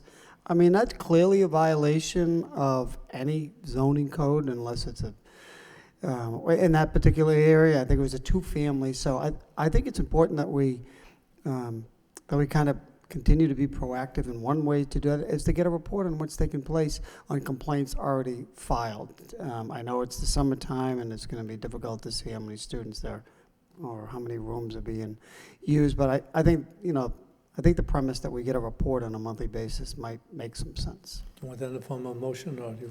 If there's no objection to... We can just include it in what the report the manager's going to provide. All right. Mr. Clerk, you all set? All set? We just need a motion. Yeah, I need a motion to accept the report as report of progress. Seconded. Gracias. Second by Councilor Cirillo. Thank you. All right, petitions. Speedway LLC requests license for additional storage of flammable 28,000 gallons gas, 12,000 diesel at 566 Pawtucket Street. Motion to refer to a public hearing on June 22nd, 2018 at 7 p.m. So moved. So moved by Councilor Kennedy, second by Councilor Milonazo. Thank you. June 26th. June 26th. I'm sorry. Thank you. Okay. All right, next. National Grid requests permission to install one new pole to service new home at 16 Clarendon Street. Motion to refer to a public hearing on June 26, 2018 at 7 p.m. Motion to accept by Councilor Kennedy, second by Councilor Noon. Next, by National Grid requests permission to install handhold to service 16 Clarendon Street. Motion to refer to a public hearing on June 26, 2018 at 7 p.m. by Councilor Kennedy and second by Councilor Noon. Okay. Next, council motions. Motion by Councilor Conway, request city manager explore the feasibility of relocating our police station to the site of the district court located on Hurd Street when vacated by state. I need a second. By Councilor Kennedy. Councilor Conway. Thank you, Mr. Mayor. I think it's something that we should be talking about now because I think it's very evident if you've taken a tour of the police station that they have some major problems there, and it certainly is in disrepair. I think that eventually we're going to be looking for a new home for that police department, and I look at the possibility of the district court on Hurd Street to be vacant, I believe, in probably about a year and a half, correct? That's Madam- the expectation. The Right. new courthouse is expected to be completed sometime August or September of next year, but the actual moving process of all the courts is expected to be completed maybe by November. Right, and I think that's why we should probably have that talk now, because that could save us some money, a lot of money. It's my understanding that the process, when that building is vacated, that it would be offered to the university or to Middlesex or to a nonprofit. Is that correct? The process with DCAM is that they will do an inventory of state agencies or the university or, the college. So they will query all of the state agencies to determine if there's any interest in either building, and that would be the Hurd Street building as well as the Gorham Street building. Right. If there is no expressed interest, then they would consult with the municipality as to whether there's interest. Again, I think it's just something we should take a look at, because I don't want to see the same thing happen, for example, at the high school. If you take a look at across the street from the high school where there's student housing right now, I mean, that would have been a great possible land to acquire. And I think it would have alleviated many of the problems that happened in the city and the divide that happened in the city. So again, it's just a matter of taking a look at this and just the feasibility, whether it makes sense or not, to move the police station a year and a half or 2 years down the road to that site, if we have that opportunity. Thank you, Mr. Mayor. Thank you. All set? All right, 10.3, Councilor Elliott, request city manager report on city adopted Mass General Law property exemption for veteran volunteer program. Councilor Elliott? Need a second, I'm sorry. Councilor Mercia? Thank you, Mr. Mayor. The motion speaks for itself. There is a there's a Mass General Law, Chapter 59, Section 5N, and the city has not adopted it, and it's a property exemption for establishing a volunteer program in the city, so veterans, if they so choose, or their spouses, thereafter can volunteer X amount of hours in order to offset their property taxes. I know that the city has adopted a number of exemptions, perhaps most, and I'm not sure. So I think it's important to get the report and just to get some information on how it works, if it can work. I know that there will be a cost to it, but I think I think it's important that we offer it to veterans if they so choose to offset their property taxes. So have more to say when the report comes back. Okay. Thank you. All set. All right, next, 10.5, Councilor Mercia requests city manager have proper department install security cameras on First Street as well as address issues of lighting, excess trash, beer bottles, and drug paraphernalia. Second, Councilor Noon, Councilor Mercia. Yes, thank you, Mr. Mayor. Last week, the CWP, which is the community work program out of the sheriff's office in Billerica, consisting of 4 inmates, 1 officer, 1 police officer and cruiser, they teamed up to provide a cleanup service in Lowell. They were along the VFW highway, along the Meridian Strip where the Heritage Ice Cream area is, all the way to like where McDonald's is, all the way down that center strip. I know because I happened to go by and I saw the same guys that I had seen earlier in our office. And they also went along First Street. They provided a cleanup service that same day on First Street in Lowell, and they did 20 bags of trash that was compiled. I want to extend a hearty thank you, first of all, to the city's DPW, Jim Donison and Steve Benoit, and our Assistant Deputy Superintendent, Randy Witz, from the Billerica House of Correction. The reason I'm bringing this motion is because as I was talking to them later on in the day, this motion is asking to place cameras in that area of First Street. Not that they're ever complaining about doing the job. You know as well as I do that inmates are happy to get out of there and provide a service, so they're not complaining about that. But we were all talking about what's going on, and they said if cameras were in that area of First Street, there's a lot going on there, and you can tell from the trash that you're picking up that it's a party atmosphere, a party area, and there's a lot of drinking with large amounts of beer bottles.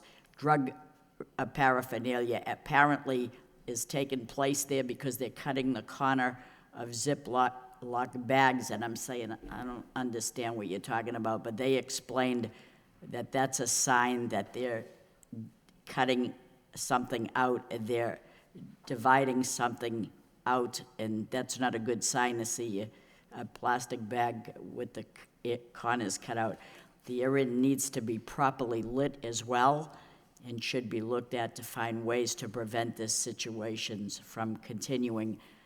They provided a wonderful service, but in talking to them, these are improvements that could be made to probably scale back on a lot of stuff that's happening there.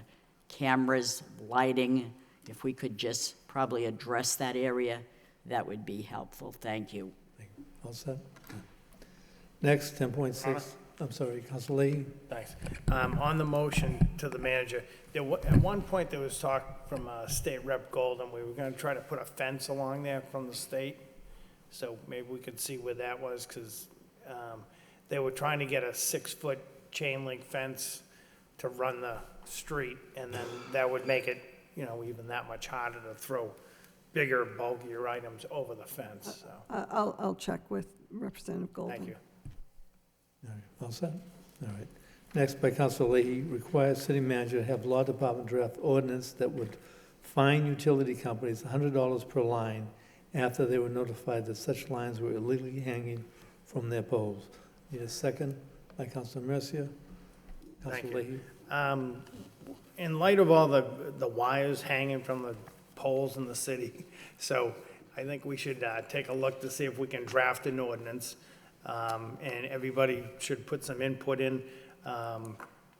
Maybe we give them a week, maybe we give them 2 weeks, but once we notify them, if that wire is not down and corrected, then we start fining them. It could be $100 a week, $100 a month, I don't care, as long as we, they start cleaning it up. It just seems to be the norm now. They leave the wires hanging. It's either Comcast or Verizon.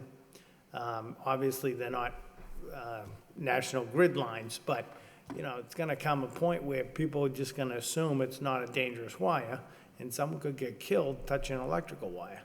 So this practice needs to stop, and we need to do a policy for the city of Lowell and start fining them if they don't come and clean these wires up. There's no need to have hanging wires off the telephone poles now. Thank you. All set. Next, 10.7, Council Noon requires city manager to provide a report on challenges and successes in relationships between Lowell Career Center and clients of local nonprofits who aid in addiction recovery. Seconded. Second by Councilor Cirillo. Councilor Noon. Mr. Mayor, the motion speak for itself. I'm waiting for a report. Thank you. Okay, thank you. Next, by Councilor Noon, requires city manager of Lowell continue its support of nonprofits that provide services to our residents in need, and request city manager provide periodic reports on progress and advise on how to strengthen results. Need a second by Councilor Cirillo again. Councilor Noon. Thank you, Mr. Mayor. I know that Madam City Manager has been, meeting with some of the nonprofit organizations and has been supportive of them, and even before she was the manager. So I'm just looking for maybe a quarterly report, a term of progress, and so that's all. Thank you. Next, by Councilor Noon, City of Lowell joined with nonprofits to send a letter to the U.S. Senate and House of Representatives in support of Comprehensive Addiction Resource Emergency Act, proposed by Senator Elizabeth Warren and Representative Elijah Cummings, to begin treating the opioid crisis like the critical public health emergency it is. Need a second? By Councilor Mercia. Thank you, Councilor Noon. Thank you, Mr. Mayor. A couple of weeks ago, Senator Warren was in Lowell, was at the University Crossing, and spoke on the epidemic crisis so in the state and in the country. So she brought up, that she actually joined with Representative Cummings with a proposal, for a comprehensive addictions resource emergency act. It's called CARE. And we all know that, with nearly 2,000 opium-related overdose deaths in Massachusetts last year, it is clear that the opium addiction is a public health crisis and must be a priority for lawmakers and to policymakers to as such. So I think it would be worthwhile for a city like ours and other too, I'm sure other city and town probably do the same, to write a letter in support of that, legislations or that, the CARE proposed by Senator Warren and Representative Cummings, so that maybe some teeth along with not just legislation, but also money come along with it to address this, crisis that a city like other facing at this day. Thank you. Thank you. Mr. Mayor. Councilor Kennedy. I just would like to say that I think this is an excellent motion. I think that all of us get asked all the time about what are we doing about the opioid crisis, and I think this is a positive move and a great idea by Councilor Noon. Thanks. Thank you. Any further, Councilor Elliott? Yeah, I agree. I attended it and listened to the discussion. There was lots to learn, especially the cost associated with this to get our hands around it. So I think it makes sense to send down as much support as we can. All right. Any further discussion? Councilor Noon? Just to add on to Councilor Elliott, we the only two was there. I'm sorry that I didn't say that you were there as well, Councilor Elliott. Thank you. Okay, all set? Okay. Next, by Councilor Noon, Samaras doesn't need a second. Requires city manager to have DPW work with representatives from Roberto Clemente Baseball Field to install lighting with a scoreboard on the field and to concessions stand in the near future. Scott? Councilor Noon? Thank you. I think, some of us that was at the CBA gathering months ago heard of this, the opening of Roberto Clemente Baseball Field, that they have an opening next week, next Saturday. And this issue, I went down there this past weekend. It's a vivid reminders of the Clemente Roberto Park, where the Southeast Asian call it Clemente Park, or Pilot Park, Pilot Park on Middlesex Street. it took us almost a little over 5 years. The pole is there, but there's no light, really. By 8 o'clock, the sun go down, and you can no longer play, and so that's not right. It's not right that Roberto Clemente baseball field, this should happen to them, that they should wait 5 years or more to get this light on this field. We should take care of them soon.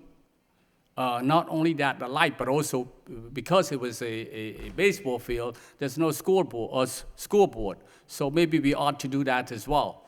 And if you can't do it soon, maybe in the near future, that we do a concession stand so that, this way, kid at the acre don't have to hang around and get involved in negative activity. They can go to the park being active, and so their parents know where they're at. So that's a good thing.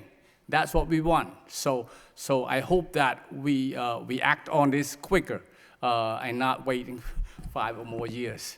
Thank you. Councilor Leahy. Thank you. I think this is a good motion too, and I think that, maybe we should look for public-private partnership on this, if they need a concession stand and they need the scoreboard, maybe something with the light, but maybe that's something we could look into with the neighborhood group or something. And if you could get representatives from the baseball field teams, we could put our heads together and get something built over there. Thank you. Any further discussion? Okay. Next, by Councilor Noonan Samaras, request city reestablish the youth council and our commission. Councilor Noonan. Thank you, Mr. Mayor. Since we feel that our youth is our future, that, like I said earlier, that everyone has a voice, and that every voice should be heard in the city dialogue. Youth should also be involved in, what's going on as well. So they are our future. So I thought, having a youth commission or youth council certainly would add to, we hearing what they have to say or what concern or issue they have. So before something happens, so we'd be more proactive, and that's what we've been talking about, proactive. So thank you. Thank you. Councilor Noonan, do you want to come up?